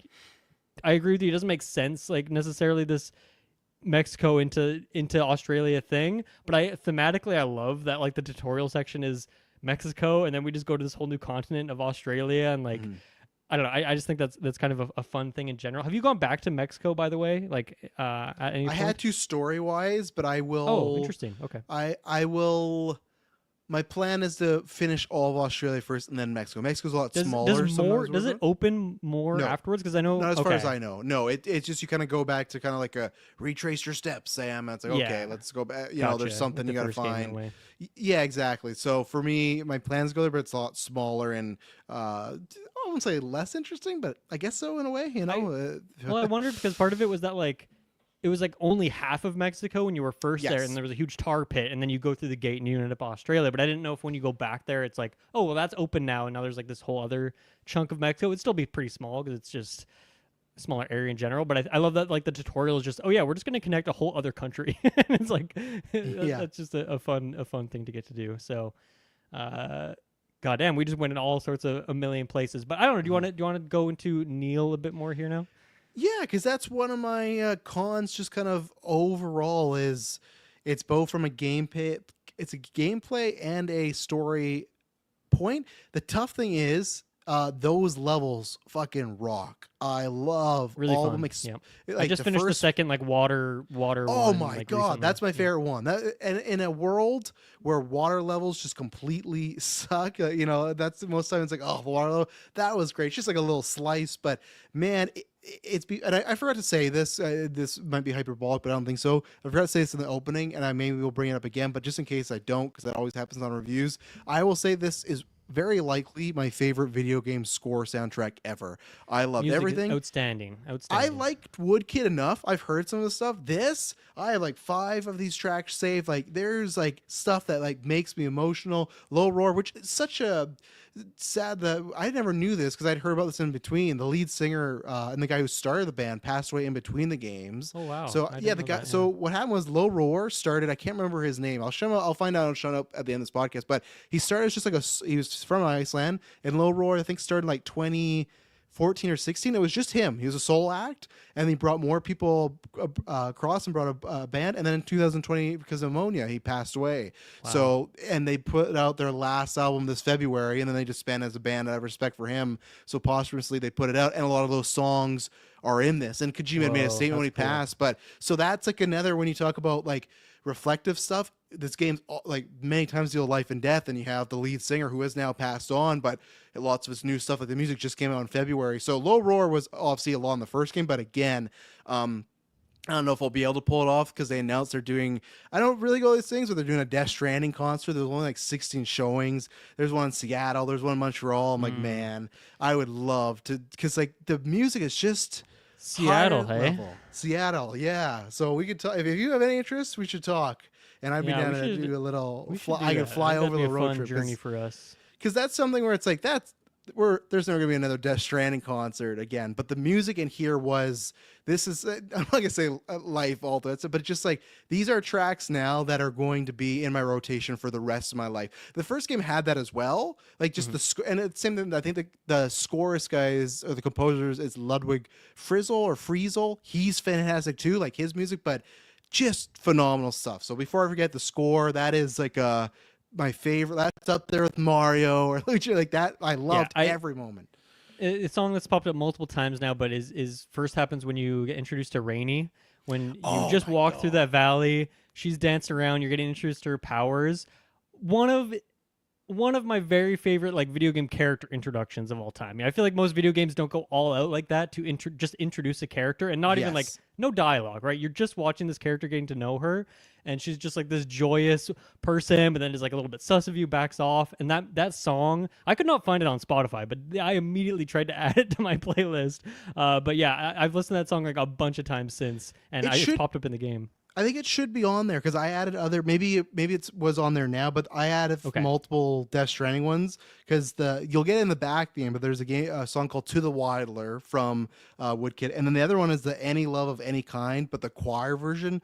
Oh my god! I think it's actually the menu music, but it's like a long 6 minute like it's like Nice. oh just Yeah, chill. I'm So in love with the music in this game Yeah. for sure. Yeah. So Neil Vana, aka Nirvana, which that I thought Yeah. that was a fun joke. Nirvana, like, but it's tough because I think he set it up in such a weird way when Kojima was like, we love Mads Mikkelsen, he was everyone's favorite, but we got Neil this go around, you're gonna love it. He probably just said that because and not the story, but the function of story, it is just the Mads Mikkelsen character over. Right. So that's where Not it's like, there in real time, only in like these weird flashback, like beach Yeah, sequences. clearly Yeah. there's some story you don't The know. same you're getting army little of skeleton pieces. people with fire in Yes. the eyes. Yeah, yeah. And that's where it's like again that's where it reminded me of Incredibles 2 where it's like we're gonna do something slightly different but we hit on this plot point pretty much like the first movie like okay, and that's what this felt like. So I'm torn with that because I love the gameplay, I love those fun worlds, even the first when you're in like the city and it looks like Doctor Strange is popping off. There's that one set piece Yeah, where the spinning like Ferris wheel things. oh my Yeah, god, beautiful so stuff. cool. I'd say the third one's actually the weakest there, but Okay. so I like those, but to me, I kind of like, a little lazy. Like it's literally the exact same thing again. That's like a very just like, oh, let's just do the Mads Mikkelsen's thing again. And I will say the reveals and the story beats of that, it's something I very much dislike. That's something that near the end of the game I did not. The white like the Everything affair part. Yeah. Yeah, Okay. the affair. There's other stuff too that they revealed that character that. There's one portion I like, but I think it's the same thing as like the Australia thing where there's certain things you could have done with not revelations, but yeah, there's one other I'd say reveal or twist that happens down the line. It, it hurts some of the story of the first game for me too. I didn't love We'll the circle back on additions that to then. that. Yeah, we'll circle back. So I don't like the addition of Neil Vanna, but I love those missions. So that's the tough thing where I am. Something that I found. Did you? Because obviously you did the Death Stranding movie YouTube version, like before this. Did you do the recap of the game, like I did, the one on the yes. menu? Yeah. So Mads Mikkelsen is, as far as I can tell, the only character who is not mentioned at all. So I'm thinking that there must have been a rights thing. The money was too much. I don't know what it is, but like, yeah, he's not mentioned in the recap once, and he's the Even only in the main game. character who isn't. And yeah, not in the, therefore not in the game. So like his likeness isn't in there. Also, I think it must have been a money thing or a rights thing. Yeah. Which is too bad because obviously he's like not interacting with other characters in the world because he's kind of sectioned off and like has this other connection with Sam. But I don't know. It just seemed odd to me. Like as far as I'm in the game, like it's not like quality's in there much, but there's like obviously an acknowledgement that she is a part of the story where Mads feels like that is not the case at all. So that was really puzzling to me when I saw that, because obviously I'm watching my YouTube recaps, I'm listening to our review again, and obviously that character is a huge part of the marketing of the game, huge part of the game, but not part of the recap. If you ask Kojima now in the year 2025, how was his inclusion in the first game like? And it's like, oh, he's just not in the game at all. He wasn't important enough, I guess. So yeah, it's weird because and it is a tough thing because like you said, quality's in there, and it is. I always go, they don't mention it all, but at the same time, like I guess who would mention it, right? Because that whole thing with Mads was pretty much just for Norman Reedus, right? But it's still like a big thing. I thought you might get mentioned to it the first time he connects with the BB, which I'll say I didn't like the Luke getting killed off, but great reveal of when he looks down and sees like the BT ghost, like baby prince. You're just like, oh my god, like that's such like a heart, like, and then the tube fills up. You're like, oh no, like that's exactly what it is. Interesting. But even when the way you're talking about that, I'll save that for our spoiler discussion. But okay. Okay. Sorry, but even when he like linked up, I thought, oh, he's probably going to be like, oh, this happened to me before. I had visions like this at one point, and it revealed, I found out who my father was. But it's just like saying like, well, yeah, that's a vision. And then he goes on like, okay, it's just, does this happen with everybody then? Is that just a known thing when you link up? I guess he has dooms, right? I guess they did say that. And Dolman has seen his visions with him, but he's also attached to his belt for what it's worth. I don't know. And I'll take that back, because in the first game they did say people that have dooms and interact with BBs can share that kind of tunnel vision, so I'll take that back. But it just it felt a little odd. But yeah, it didn't other than the actual level design, I'll say didn't work for me on a story point. We'll circle back to that, because I think there's some multiple big revelations where I'm like, okay, that's some big stuff. So until I think finished the game, I don't think I have much more to add on that. So how about we take another ad break and we will be right back. Okay, so I feel also, like an out. One more, please, because a couple weeks ago when we did Summer Games Fest, that scene that they show with Neil Van and the therapist, that's like so close to the end. I don't know why they showed that, and not that like it's a spoiler or anything. It's just like I'm still puzzled why they picked that scene to show. And then have you gotten that scene or a version of that scene yet? With the affair thing, and like their origin of how they knew each other, the therapist stuff. That he was, Neil, and how they met. Yeah. How'd they meet? They met because she was his therapist. That's what I know at this point in time. Okay. We'll circle back. So there's back. more to it, I guess. We'll circle back. Later. Yeah. We'll circle back. Well, speaking of circling back, I feel like an hour ago now, I brought up the DHV Magellan, and then there's another thing I wanted to say about it. Then we went off on all these great tangents that I'm glad we did. One thing that I think is really puzzling from a gameplay mechanic is obviously the Magellan is often, most of the time, following you to these different destinations. Not all of them, although it seems like it can kind of fast travel to most sections, and you can take all your gear with you. One thing that I find kind of annoying in this game, though, is that like oftentimes it's like, oh, this quest you have to grab from the terminal in the Magellan. This one you have to take from the terminal in the building, so you have to walk over the building. And then one thing I just really, really wish, I think the only thing I want here is that if the Magellan is parked somewhere, I just wish that the private lockers would sync between those. So you don't have to like, okay, let me go to the Magellan and grab my blood bags, and then let me see what I have in this base. I mean, most of the things now I just only put in the Magellan, but then it's kind of annoying because if I go back to a place and then the Magellan's like, oh, we can't fly right now, sorry, then I'm like, well, shit, all my stuff is there.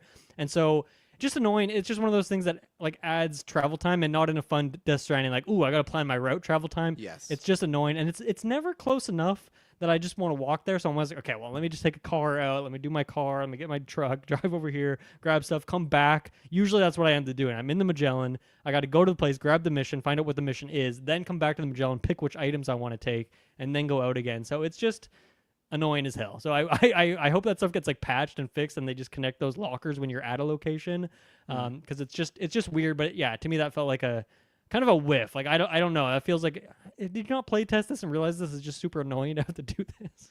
Which reminds me, I think we had a lot of those isms. I feel like they fixed a few of them with like how you collect stuff and move it and stuff. But I feel like we had that Oh with my the god, first yeah. game So too. many times you have to spam A or skip, and then you skip, and there's Yeah. another cutscene. You skip. There's another cutscene. Skip. There's another cutscene. I don't there's need a it lot of every that time. stuff. I don't need like that or even But just the your load times locker. being a lot better helps with a Oh, lot. absolutely. Yeah. So Yeah. So a lot of the new mechanics, like in terms of delivery and like hazards and things like that, like they've also added new weather things. Like there's sandstorms, there are like wildfires so that can cool. happen. There are avalanches and presumably, or like avalanche landslides, kind of same difference there. Uh, I feel like those things are so rare that I haven't like I've seen two Mhm. landslides right now, and it's been like, okay, there's three rocks falling and they're not that big, so it's like kind of cool. But I was hoping this would be more of a thing I had to worry about when I was playing this game, when I saw those things in the trailers. The wildfires are really interesting. I wonder if there's like, once again, a Kojima, like maybe a climate change, like throwing some political like thoughts and things in there. But I've only really engaged with that the one time, and then one time on the map I saw like, oh, there's a wildfire in this area, and I drew through there, and there was no fire at all. So I don't know what that was about. And then I've seen like one maybe two sandstorms, and didn't affect much. I've had lightning, but it's like never hit me. So I Mhm. don't know. I just feel like there's a lot of cool things that are added in there that make the world feel more dynamic, and like those should be things that make the game harder for the delivery side of things. And maybe I was wishing that like brutal difficulty would make you have to interface with these things a lot more, particularly like fucking rocks crumbling off of mountains and like falling down at you. Like that would have been a really fun thing to deal with, and it hasn't really affected me 25 hours in. So I don't know. How do you feel about those things? Like, have you engaged with them much, or had any like interesting anecdotes engaged with any of those new mechanics? First time I got to an avalanche, that took me out because I just Okay. zigged when I should have zagged, and I loaded my my previous load saved back up Okay. because there's a lot of stuff on that truck. I was like, I want to deliver I'm excited to spend more this. time in the mountains because I think that's where Yeah. things are going to get real for sure. Yeah, yeah, I agree. The only one anecdote I had was there's an area where there's a lot of tall standing rocks, and I was there in the middle of an earthquake, and I had one of those Ooh. things shake, and it fell very close to me. Okay. I did Yeah, I don't avoid think it. I've actually Yeah. been like effed over by an earthquake yet. But I've experienced a few of them, but like nothing's ever really happened. So that's good to know that I've just maybe I got lucky when those were happening. I had that, and I did have an earthquake one time when I was trying to escape a BT, and then that stopped me from escaping BT, and I had to do the whole. Oh, that's Yeah, that's so great. That's I had a great. couple of those. Yeah, the sandstorms. Yeah, they didn't affect. Actually, they didn't affect The me first one dangerously, but terrified the hell out of me. visually cool. Yeah. It's as a guy that, and now you know a little bit of it too. Like love Mad Max, that Mad Max game in Fury Road. They have that scene Shout where out to they go George through Miller. this.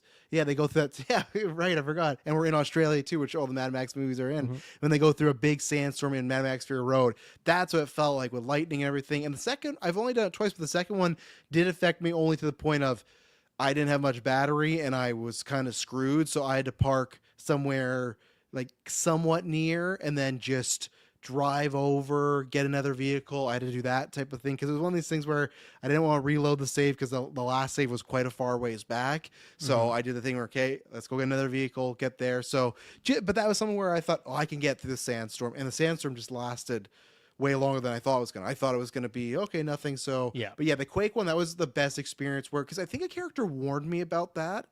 And some stuff had happened with rocks falling story wise during a mission, but I just said, okay, that's set piece stuff. But then this was just randomly one time while I was just doing a sub order side delivery and a Quake hit and that fell. So I bet there's more things. It's just the thing of it has to be that timing, right? Because if you just got a Hmm. Quake when you're nowhere, well, nothing happens. So maybe it'd be better if they happen more frequently. But That's I that's the like thing them I just would visually. love for the difficulty to affect, because it sounds like Yeah. it's not, but I would love to just get blasted by like weather effects like all the time and have to really be worried when I'm making deliveries and things like that. The one that I do think is very notable and I think is really really cool are when there's heavy rain. Now it like will overflow the rivers, and then like it will rise the water Yes, levels, I which like will that. like destroy if you have like a ladder that you maybe once crossed over, now it's kind of gone, or it'll make it so like maybe now you normally you could get through there with a tri bike, but now you can't.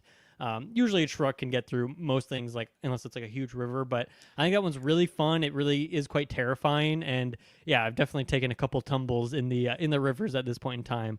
But yeah, I think that one's really effective because obviously whenever you're getting hit with the rain in this game, things are a little bit spookier, Yeah. BTs and things like that. And I think mixing that with the water levels was really great. And that's something I'm always kind of have to plan into my routes a little bit more. So yeah, I think that one's very successful.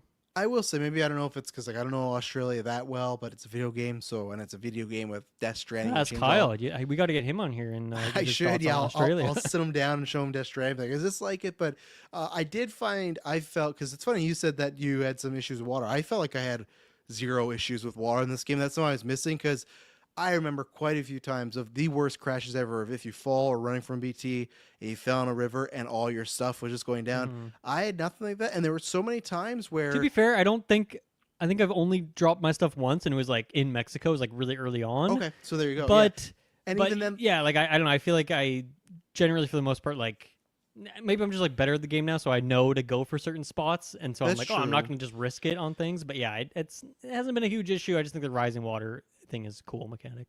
No, I agree with you, but there was stuff where it's like halfway through where once I started getting more situations where I'm on the left, there's a river and the stuff's over there. I'm like, oh man, I'm gonna have to go all the way around. I'm like, this looks shallow enough, and I cut through and I did it, and it was fine. And all will be like, well, it's gonna be a little harder on your vehicle or harder on you. But I remember the first game being many times where you start walking out or driving your vehicle and go, oh no, this is a lot deeper than I thought. But that didn't happen much. I felt like almost all the body of water I could easily just get Sure. through, which again, more difficulty. Same thing. If you could make it like, okay, there's less shallow errors now.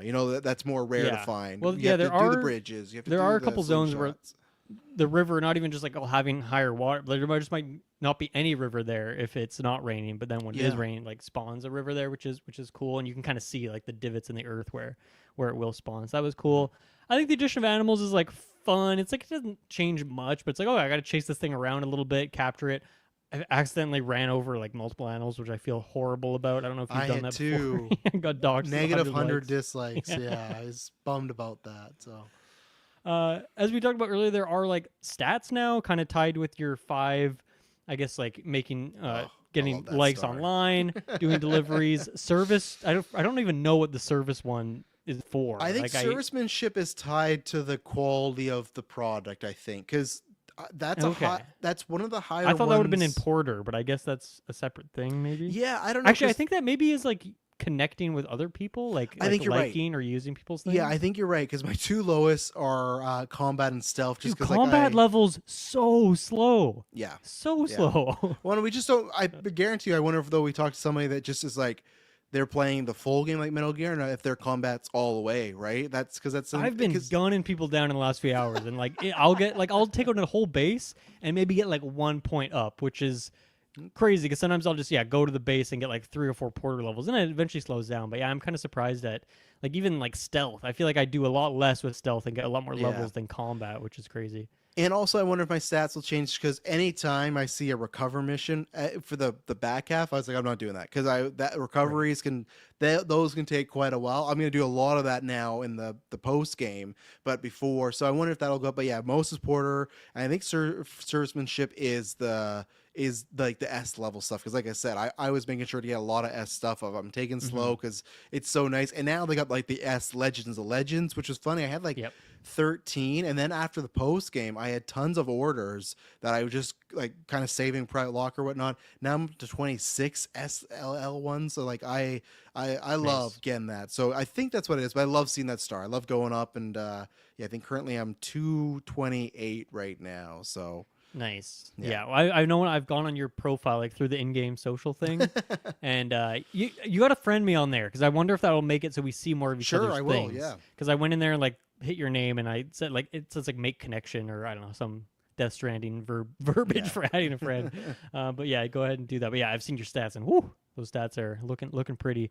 Put a lot of time. Yeah. So yeah, as you level those things up, now you have like this framework thing, which is like a skill tree sort of that you can kind of at any point like change out. Like you're not locked into any points. It's okay. Like it's fine. Some of the upgrades are cool in there, but I'm not finding myself super engaged with that stuff. It's a nice little bone, I guess, to like have a little bit more progression on another thing, but I don't know. Are you changing things out often, or are you kind of just leaving it and then like, oh, I have 60 points now I can add one more peg to this? Like, I don't know. Are you really strategizing it? Like, that's where a thing I'd expect on the highest difficulty. I'd be like, oh, I really got to strategize, but not I really. felt like they all made little differences. This is one where I feel like we're broken records because, obviously, I'm not sure if this happened with you with Morrowind or one of the games you played in the past, but when I was a kid, I grew up, back there, Knights of the Republic, and that was a skill tree where it was the classic, hey, you pick this route, these stuff are gone. And that made your choice a lot important. I think Yeah. this game needed to do that. I think the idea of, hey, Oh, if you're a interesting. combat person, because to me, you can't just unlock everything. And that kind of defeats the purpose, especially some are weird. I feel like there's just 3 slots for making your scanning better, like the whatever it is Yeah. on your shoulder. And it's like, do we need 3? Just roll that And all into sometimes one there's and make like it very multiple pegs expensive. for like you can like things longer, and it's like, why do we really need 3 for that? Like, that's kinda Right. crazy. Yeah, and that's what I mean. Where it's just like combine them, make it a very expensive one, and do it that way. So this to me is actually, even though there's some fun stuff, like I just unlocked auto drive. So if you get on the roads, if you just hold the gas, it doesn't have Nice. to. You don't got to steer. Like a So it's like a monorail, cruise pretty much, control. yeah. Yeah. So there is some fun stuff. That's what I would have liked. Where it's like, oh, the rain. Do you remember fills where your you cantina. got that? Got that? Did you get that from a specific? You usually get these things from a specific person. I don't know if you remember. It would have been. If it's a On late the- game thing and I just haven't got there No, yet, then It was just a random one. It would have been from I can't remember. There's the scientist guy that kind of has like the bowl cut. He has like he has glasses. He has a bowl cut. the architect or He's close to the guy that's the guy has the glasses with like one glass and one up, and one the musician. It's in that area where it's like the musician, the lone commander. One of those guys I did it, and they gave me that Rainbow one. Valley. Is it that guy? Or Yeah, I no? think somewhere in there. Yeah, and like Okay. there's like there's the Australian like animal guy, not the animal shelter, but another guy. So it's somewhere in there, Okay. which was nice. So there's a couple that are fun. I think they should have just made like even then it's weird to be like. I guess it depends. There's one where okay, so your vehicle can be depleted, but it'll take battery charge from your like Sam's battery, Yeah. which I think is good. But at the same time, it's like maybe I guess Hideo just didn't anticipate how many people will be like you said. Maybe PS5 just like there's generators everywhere as long as you plan it out, right? Not There's once times- have I had to think about Sam's battery. That has never been. okay. I've never I even did noticed later my in battery the low game. once.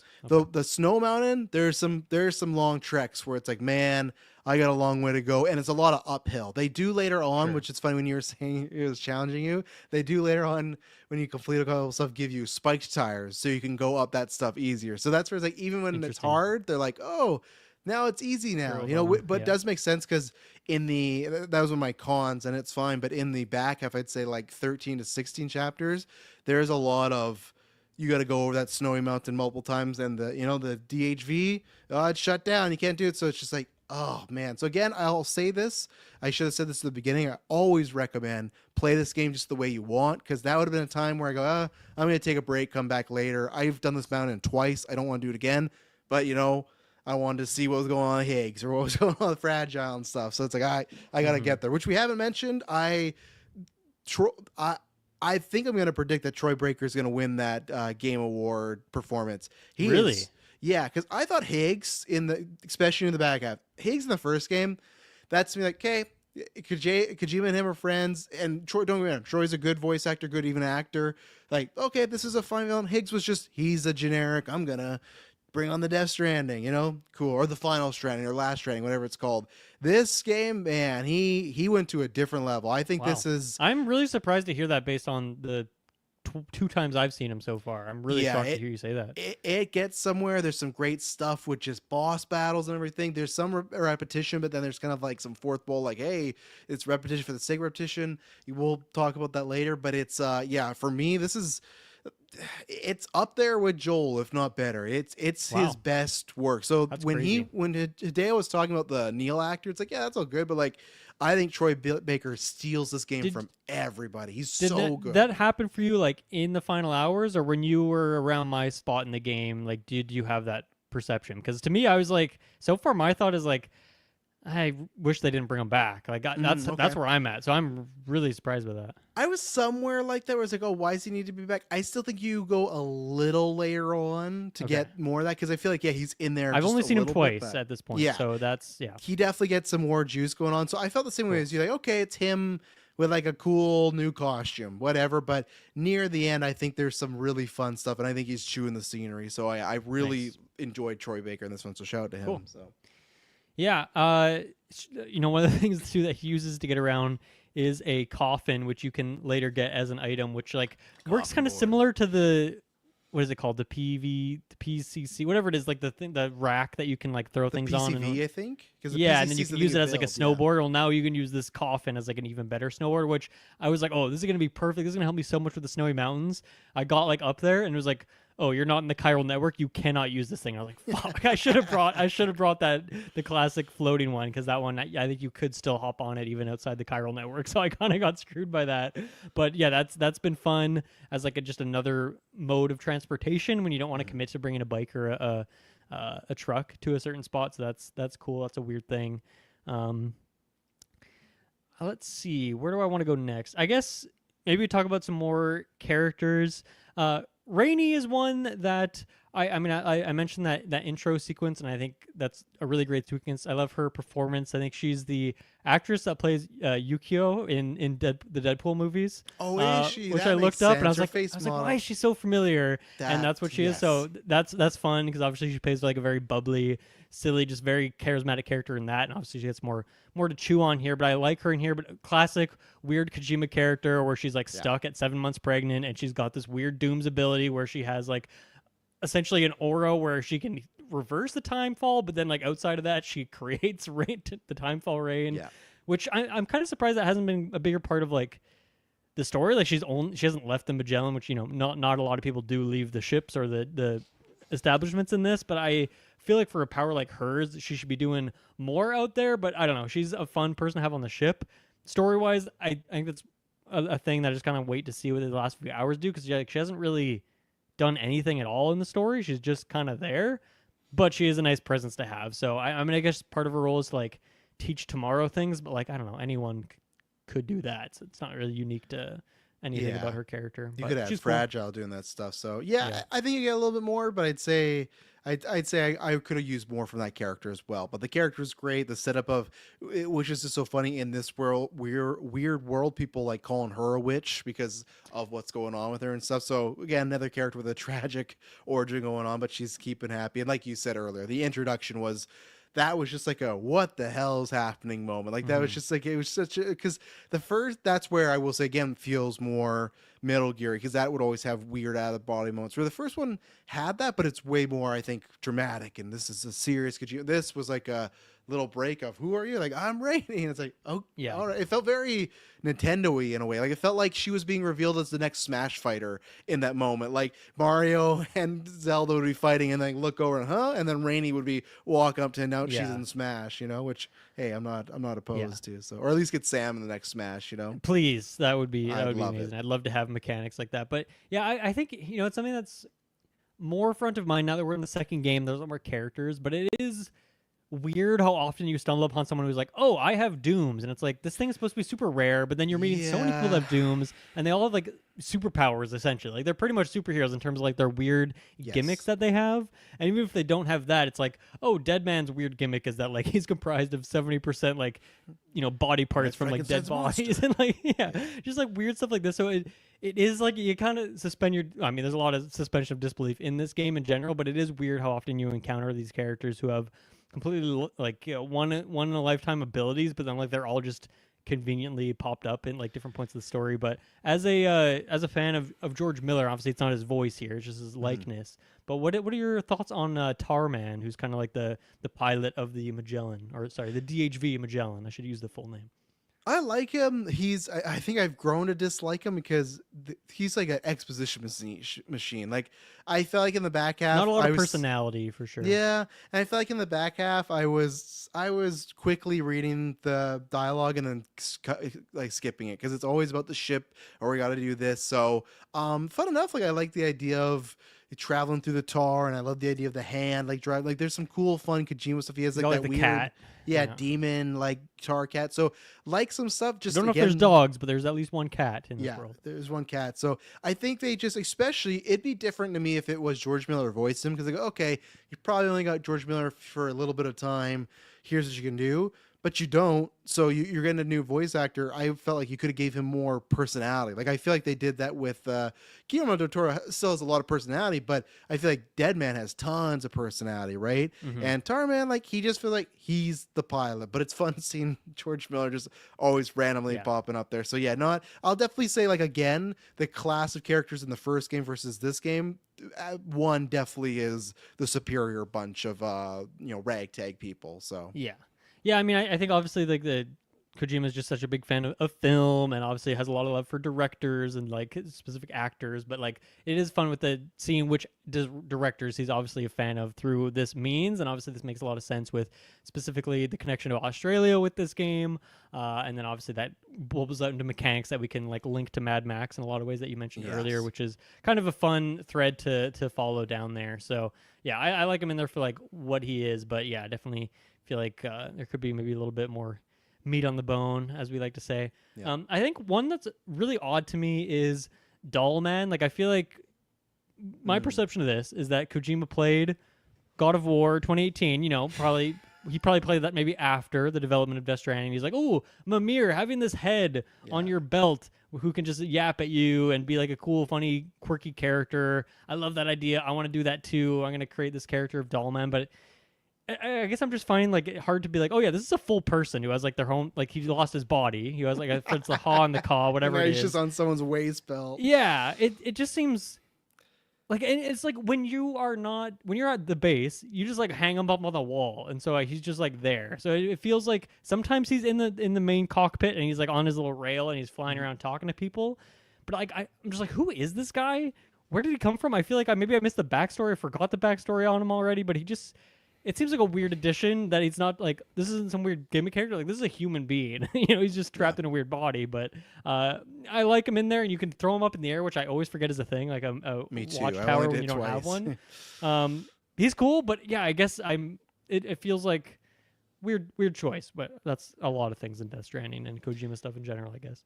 Yeah, I can't remember. Yeah, his haw got separated from his caw, and I think his caw was like destroyed. So that's why his caw's like a puppet. He's somebody I would like to, and this is not to be like a huge mass thing. I think there's multiple things that kind of work with Dolman, or we can circle back on the spoilers. I like the Gotcha. addition enough, but I think the spoilers add more context. Like, okay, I kind of see what they're going for. I actually still think there's some flaws in some because I think there's. I'll be very curious when you get to a certain point because I feel like there's a beat where they're trying to be like, man, this is a pretty big twist, and it's something that I felt like they told us in the first 2 hours. I'm like, and I think you, I don't know, because when we're talking about BB and the things, you were like, oh, like we'll circle back on the spoilers. So there's some stuff where it's just like, okay, but Dollman has some more roles to play, so we'll Yeah, go back that to makes that. sense. But I like the fun animation. We obviously knew about that, but I like the Yeah. animation for that. So yeah, Yeah, I like that he's kind of like stuttering.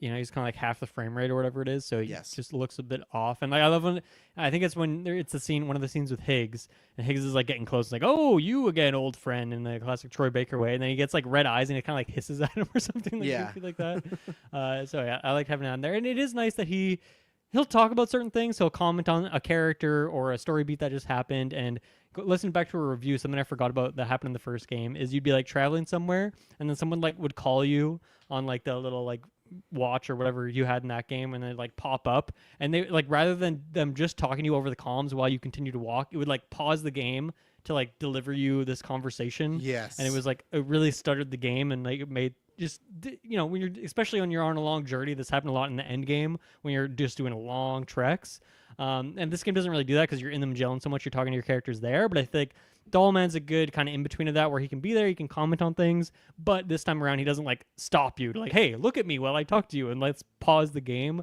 It just happens while you're moving around, so it's you know it's good to have an extra character in the mix there. I'm gonna save my BB thoughts, I guess, for our spoiler discussion because I'm very confused and I'm wondering if there's more to it or not. There probably is, but yeah, we'll save that. Heartman's back. You know, he's cool. He's doing his weird stuff. He was not our favorite character in the first game, but I'm happy to have him back for what he is. I like this new thing he's developed where he can just like now can just fall over anywhere, and like he'll Yeah. use that in funny ways. Like at one point he's like sitting next to Fragile, so he just like goes to sit down like he's in a chair, but it's just like him being in his goofy machine. So shouts to Heartman. They're hinting a lot. Like I feel like he's gonna die. I'm not looking at your face. Don't want to see your reaction, but I feel like that's what they're building up to here. And I Still guess trying to find his tomorrow. family. Yeah, tomorrow is a character we haven't talked about a ton other than that one cutscene. I don't know. What do you want to say about tomorrow in without spoiling too much? And the performance, I suppose, as well, because this is actually Elle Fanning, right? Not just a body double situation. I think she's great. I've learned, not learned, but I've just seen Elle Fanning more stuff recently because I feel like it's a trajectory of her sister was very popular as a child actress. And it was always like, yeah, there's Elle Fanning. But now it's like I've seen a lot of her. But like, no, she's on her own island. She's quite talented. Great performance. I'll go there. And Yeah. and what I'll say though, they're holding back a lot. Yes. Like 25 hours in, I don't know too much about this character. We're just kind of now getting into some of the details, but yeah, it's been a slow burn for this character, a lot slower than I thought, and it took a lot longer for her to get introduced than I expected based off the trailers and things. But yeah, just double down on what I said earlier. Some of the action set pieces that you've already seen, and then more are fantastic stuff. That's what I'll say there. Nice. They very great visual character, and yeah, there's some stuff I was not surprised about, but yeah, I'm excited to talk about it. In our Discord, the great God Loves Me 69 commented on the fact that he wishes there was a bit more to do in like the not the safe Private room. room. Yeah, the private room. That's the Yeah. one. Which I just at the point I got into the game, got like the camera, which I can now interact with in the room, and as you mentioned, there's like other things that maybe pop up. But yeah, I guess he misses the Monster Energy drinks, which I don't even think are in the game anymore. I think they patched them out, or they took them out of the director's cut version, right? Or I think it's like just the licensing really? ran I up for didn't the even Monster notice that. Energy Oh, drinks. I that's think fair, they yeah. I think they removed that stuff. But yeah, I mean, I feel like in this game, it seems like you're in the room a lot more, probably because of the Magellan just teleporting everywhere. But I feel And like you I'm don't in need that to room be a lot too. more. Like that, like it's sometimes you're just waking up and it's like, hey Sam, this is what's going on. You should go to the bridge. It's just like, just start me at the bridge. Just say Sam, oh, you woke up. Like that's all Give you me need an to automatic shower, please. Like, Yeah. you know. sink, all that jazz. Yeah, which that was like that was another beat. Like I don't want to forget about this because we'll go more into spoilers, but I really did not like Lou passes away and like, oh, you should go to Australia, and then he goes to the kitchen, like dyes his hair. I was like, that's Oh, yeah. not the that was little stuff where like that's not the Sam I have in mind. And especially I remember when we got, which is so funny now, when we got that first teaser or one of them, it was like Norman Reedus with the gray hair, and we were like, oh, he's clearly been through some stuff. I would have liked if he kept that look. Like that to me was like, it's a character. It's the same way as Solid Snake or whatever.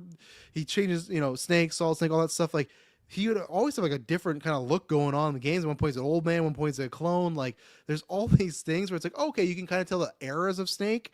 It felt weird. Like, yeah, he's going to dye his hair. Like Right. I did not enjoy that choice. I know it's a minor choice, but for me, I just feel like if my child passed away, the last thing I give a fuck about is, oh, my hair is gray now. It's like, felt odd. I felt like it'd be fine if it was a choice, but the fact that he actively did that, did not like that at all. It was a little thing, but just bugged me so much. Yeah, something that also I've been confused about is when you go in your room and you sleep, it's like, oh, you are now well rested. It tells you what time of day it is, and then it always says Sam's sunburns have healed. Mm-hmm. Is that a mechanic? Like, is sunburning a thing going on? Like, what? So if you next time you're out like on the day for a little bit, quite a bit, it could kind of look like dirt, but if you do a zoom in, it looks like his face is it sounds bad, like kind of rotting, but that's supposed to be a sunburn. And then after you shower, I guess there's some aloe vera in that shower. It goes away. He's clean, and it does say your sunburns heal, I think, after sleeping. So you do get. Does that it? is Is it just a visual thing, or does just it visual? like affect, Yeah. Okay. It doesn't affect your stamina or something. I don't know for sure. It could, like, to a small degree, but I haven't. If I was told that or they showed me that, then I must have missed it. So you never know, because obviously, like when you're high in the mountains and the frostbite, so the frostbite affects you and the oxygen affects you. So the sunburn actually might like hurt your stamina a little bit. So maybe it does. Interesting. What is your? There's a little more customization than at least I remember. What does your Sam look like? What's your visual? What's your setup for him? Oh, I'm born. He's default Sam. I like the Really? No way. Yep, changes? I Okay. have my vehicle says Porter because I'm a porter. It's always the blue and red combo. I like that combo. Whichever vehicle. I have a Why Me sticker on my backpack, and that's it. I don't like the. I know when people would Mm. have like when like here's a hat you'd like, or here's like the otter hat. I don't like any of that stuff. That because again, that for me was just like that is very Yeah, Kojima the stuff, and VTuber, like the tech, yeah, like yeah, whatever. She gives you like like a bunny hat thing. I yeah, would not no, use that. That's too far for me takes me out personally. of it. No, I like Sam. It's kind of like when we talked I about the Spider-Man game. Like I'd like to play as Spider-Man with that suit because that suit they designed. And then later on, I'll try some sure. side quest stuff up. But I guess I'm just in the mind of I'm playing Sam, and I feel like he should still just look like a porter. He's not Yeah. worried about the glasses. But you're got some looks going on. A little bit. I mean Yeah. for the car, yeah, I use kind of some different color palettes that I'm liking. I like that what after you do those two quiz things, and I'm sure there's more that Rainey gives you. She gives you like decals for the different characters. There's just the I two. just the two. Oh, I was hoping you get one for each character. That's too Unless bad. I didn't walk up and like I was supposed to do something like the Phantom guy or the Ghost Hunter. I only answered the two questions. It was the egg and it was the shape. That's all I answered. Oh, okay. Yeah, Yeah. because the rewards for both those where you get kind of like a anime sort of sticker. One is like of rain. It looks sort of like rainy. And one is tomorrow, and I really Yeah. like. I think those look really cool. So I have one of those on the truck or something like that. For the look of Sam, I mean, I'm using the stealth suit usually, which kind of I don't think you can change the color of that. Only the default suit you can change the color of. Before I had the stealth suit, I was using like kind of like that darker green olive sort of color palette. Okay. But now I have the green, that same green drawbridge hat, and I have like glasses that kind of like an orange hue to them, and so I do a lot of like green orange highlights on my stuff. So I either with the vehicles. Putting like a decal on there that kind of fits that sort of thing. So I'm liking the hat. I'm liking the hat and the Okay. sunglasses. That's my kind of go to look for Sam.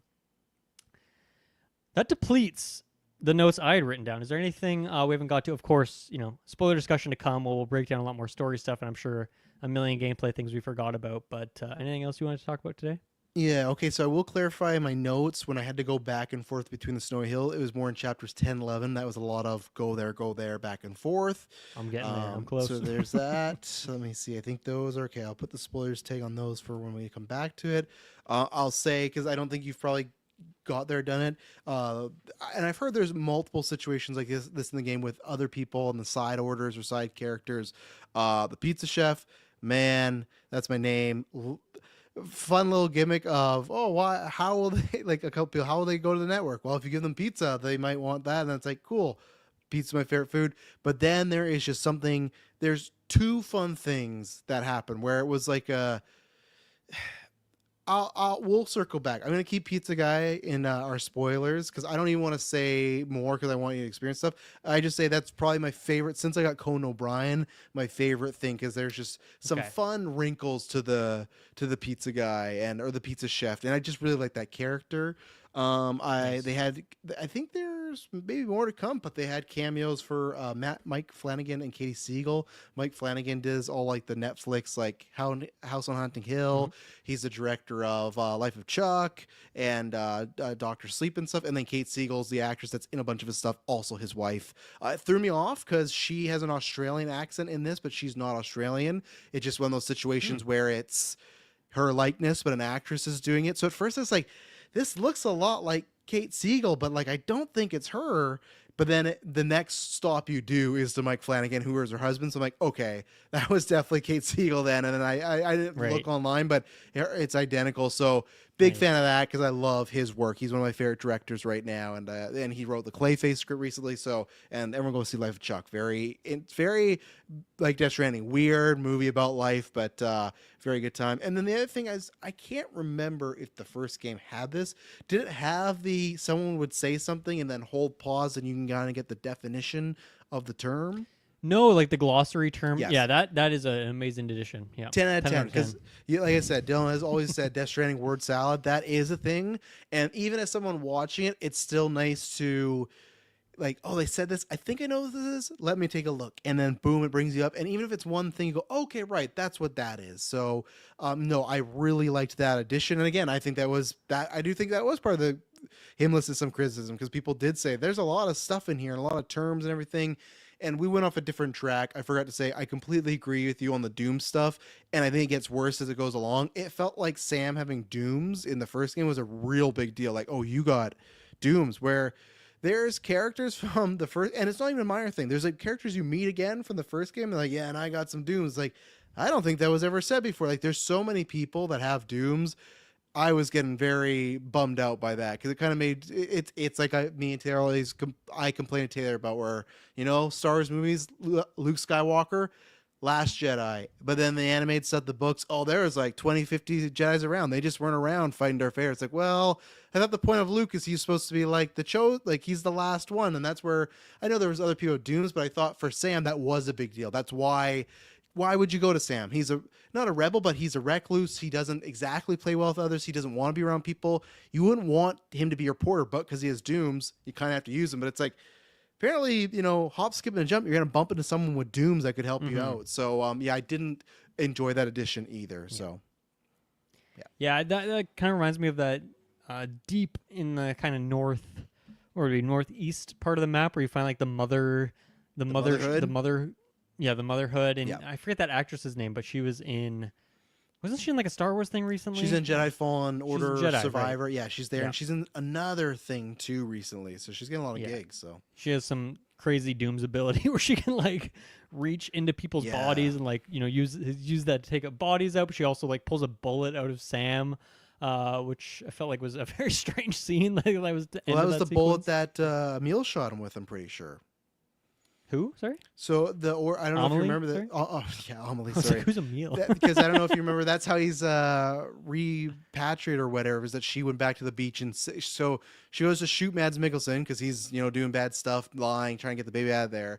She didn't know that he was holding the baby, so that's how it killed Sam. But she goes back, brings him back, and then she adopts Sam. So that bullet is from that's the same bullet that killed Mad Mikkelsen. Okay. So it's like so Mads Mikkelsen almost mentioned. Yes, a slight reference to his papa there. I missed that. Thank you for so that's what that signifies. Is kind of like people in war, right? Back in the day when they get shot, like they'd have bullets in them for years if it didn't construct them or hurt them. So that was like a nice little callback to that's why he has that gut wound too. Remember the bullet. So right. Awesome. Okay, yeah, we will at some point. I don't know if it'll be on a regular Sidequest week or if it'll just be a random episode that drops with some spoiler discussion on story stuff. But we will definitely do that in any other thoughts we have with the game. It's funny. I was thinking back on Death Stranding 1 was a game that I played a shit ton of. We did the review by the time we did the review, that was different. We didn't have side quests on a weekly basis, so we just did the review when we were done with it. And as soon as I beat the game and then did a couple more things, I lent the game to Kirkland, and then I don't think I ever revisited that because he had it for a few months. Kirkland takes his time with these games. He's still taking his time. 6 years later, he's still working on it. He might, because I opened this case behind me and the disc is not in there, so he might have the disc. And he was playing it recently, right? Yeah, but he had the director's cut edition, so I feel like he bought it on something. But I don't know where the disc. Maybe it's just in my PS4. I'm not exactly sure, but not that I'm gonna go back and play that. It's today. Soon, I was tearing the house apart. I forgot that I bought Strikers Digital on the Switch, but I was where is this game? I found every Switch game at home. I can't find them. Oh my god, I have a digital, you dummy. Yeah. So, but yeah, I think I bought this digital, so I can't lend it to Kirkland this time. But I feel like I'm gonna probably do a lot of stuff in this game more so than I did the first time around in terms of doing more and more. And yeah, because I had to go back to Mexico, so I guess the story takes you back there, but just do a bunch more stuff. And I feel like this is a game. Probably we'll do a spoiler discussion, but I will probably keep playing it throughout the year. And I'm really curious to see where it lines up in terms of the game of the year stuff. How we feel. I guess. Did you want to throw a number on it? You alluded to not giving it a perfect score. Do you want to wait on that? Do you want to not do it at all? So I was gonna say too. Even then, there's some weapons and stuff that now, because I've done the game, there are a couple recover missions that's where I'm going. Oh, I'm gonna go try this out. There's one I don't want to spoil. It's just a funny one tied to a sub thing. It's that's a very Metal Gear, okay, snakes in a box. It's that type of thing where this is stupid, but cool, let's try it out. So that's pretty much what the coffin is. I didn't think about that, but the coffin, you can just go inside the coffin. That's pretty much like a solid snake box. That makes sense. So even myself, I plan mostly doing deliveries, but there's still a bunch of stuff I want to try out. So I'll have new gameplay stuff to talk about. I'm gonna try to complete every single thing here. I'm gonna just try to hunt it because I think it's gonna be a game that you can easily have like a few minutes of downtime and maybe make a delivery and then be done with it, or at least make the trip. That's sometimes what I do is like, hey, I'm gonna make this trip and pause and be done for the night, because then when I boot up, I'm on a main mission right now, and that's sometimes just the journey. And we mentioned the score and soundtrack, but still, every time, love when you're going on a long journey and that score pops up and they give you the sound, and that's when you're like, oh, okay, I'm You going can make around with playlists and stuff. You can set up your own stuff. Yeah. so I'm a 9 out of 10, and I think Ooh, mostly it's nice. just the 1 point for the story stuff. I went back and forth with 9.5, but then like I said, there's not only the story stuff, there's just certain stuff of like the Neil and Mads missions very similar. There's just certain things we talk about with the story and the gameplay not meshing. I think there is a little bit of the easiness factor, which I still love doing these things, but and again, like I said to you, maybe it's just that first game was harder for us because it was our first time and it was not what we expected. We didn't know what we were getting into. Where now it's like, okay, I know what to do and what not to Yeah. do at least. So maybe that's just it, right? So, but yeah, a 9. So it doesn't reach the heights. This one won't be appearing on my top 10. I did really enjoy it this time around. I do want a third game, so it's funny where we were in the future. Where Death Stranding one, like not absolutely. This one I was. Now I'm like, okay, I would. Which continent do you want to go to next? Canada. You want to just go back to North America? So hopefully we can be famous at that point, and we can be one of those How about like Canada can be the tutorial area? I know Canada's Sure. big, but at least give us that. Italy. That's where I'd like to go. Wow. Once I again, will- that could be a 'cause- good tutorial area because it's kind of small. Yeah, you're right. Yeah, so that could be a And then you tutorial could area, cross the water, go up to like Europe, and get like a bit of Western Europe sort of area out. yeah, that or maybe China, because man, something with the Great Ooh. Wall of China and a set piece. That could be some Ooh. good Yeah, stuff. I wonder what like that a would look like final with the boss time fall, battle. how much it's Yes. decayed. And you Yeah, could rebuild it, just like you could build the highways of the monorails in this. You could rebuild the Great Wall. Yeah, it's like Assassin's Creed. Where one would to China or Japan. So that's my thing. Is you start off in Italy, and you go to China. It feels that's like my game. Japan would eventually has got to happen with obviously Kojima being Japanese and all that. Yeah, well, it's interesting because he says he's not making a third game, but that's where I don't know where Did he say he was making a second game? I don't think he ever commented, but he said a Okay. weird comment where he said, "I'm not making a third game. I got a concept for it, and if it happens, someone else is going to make it." So I don't know what that Wow. means. I don't know if he's just kind of teasing. I don't know if it is going to be a thing where with his production studio he'll let someone else shepherd that. I have a hard time believing that, but maybe now that he sees other people working on Solid Snake and that type of stuff, maybe he's like, okay, I'm over. Maybe he thought it was going to be a big deal, but no, I will talk spoilers and whatnot. Very much want a third game now, and Nice. I think there's some stuff that you could do that would be also new with it. So yeah, but overall, like I said, just because it's not the same 10 as that first one, I think that was going to be hard to do. And again, also same thing. Most of my cons were story wise. So that's stuff that Kojima could have worked on, fleshed out a bit, but still was a great time. It's gonna be hard unless there's something else for this to beat game of the year for me, because I just love the loop. I just love this world. I love the world Kojima's. I love the Metal Gear world as well, but this I have probably just because I'm older now, and I have more of emotional attachment to this. Metal Gear Solid is like that. Yeah, badass, cool action. Like, I'm going to see some really out there wild stuff, where this feels way more personal and melancholy. And I think maybe now that I'm old, maybe if I play this game when I was 10, maybe I wouldn't have the same feeling. But as I'm older, it's hard not For to sure. go back into this world and see everything. I don't think this was in the first game, we didn't mention it. Friendly porters walk by and you can give, they're just CPUs, but still, you give the thumbs up and like, you're doing good out there. Like, just the I like that the game overall with the likes, is that still stuff I like. It's trying to enforce still like the good in people and the good in being connected and working together and stuff. So it's just a world I love, and I really, really, really hope that A24 nails that movie, because I think, and I don't know what they do. I don't know if they adapt the first game. I would recommend not doing that and just telling a tale in this world, but I think there's so many times, especially wait till you get to like the last few chapters of this, Dylan. There's some crazy stuff that I'm just like, believe man, it. this is built for the big screen. But yeah, 9 out of 10. Still really enjoyed this game. Have some minor quibbles, but loved it for the most part.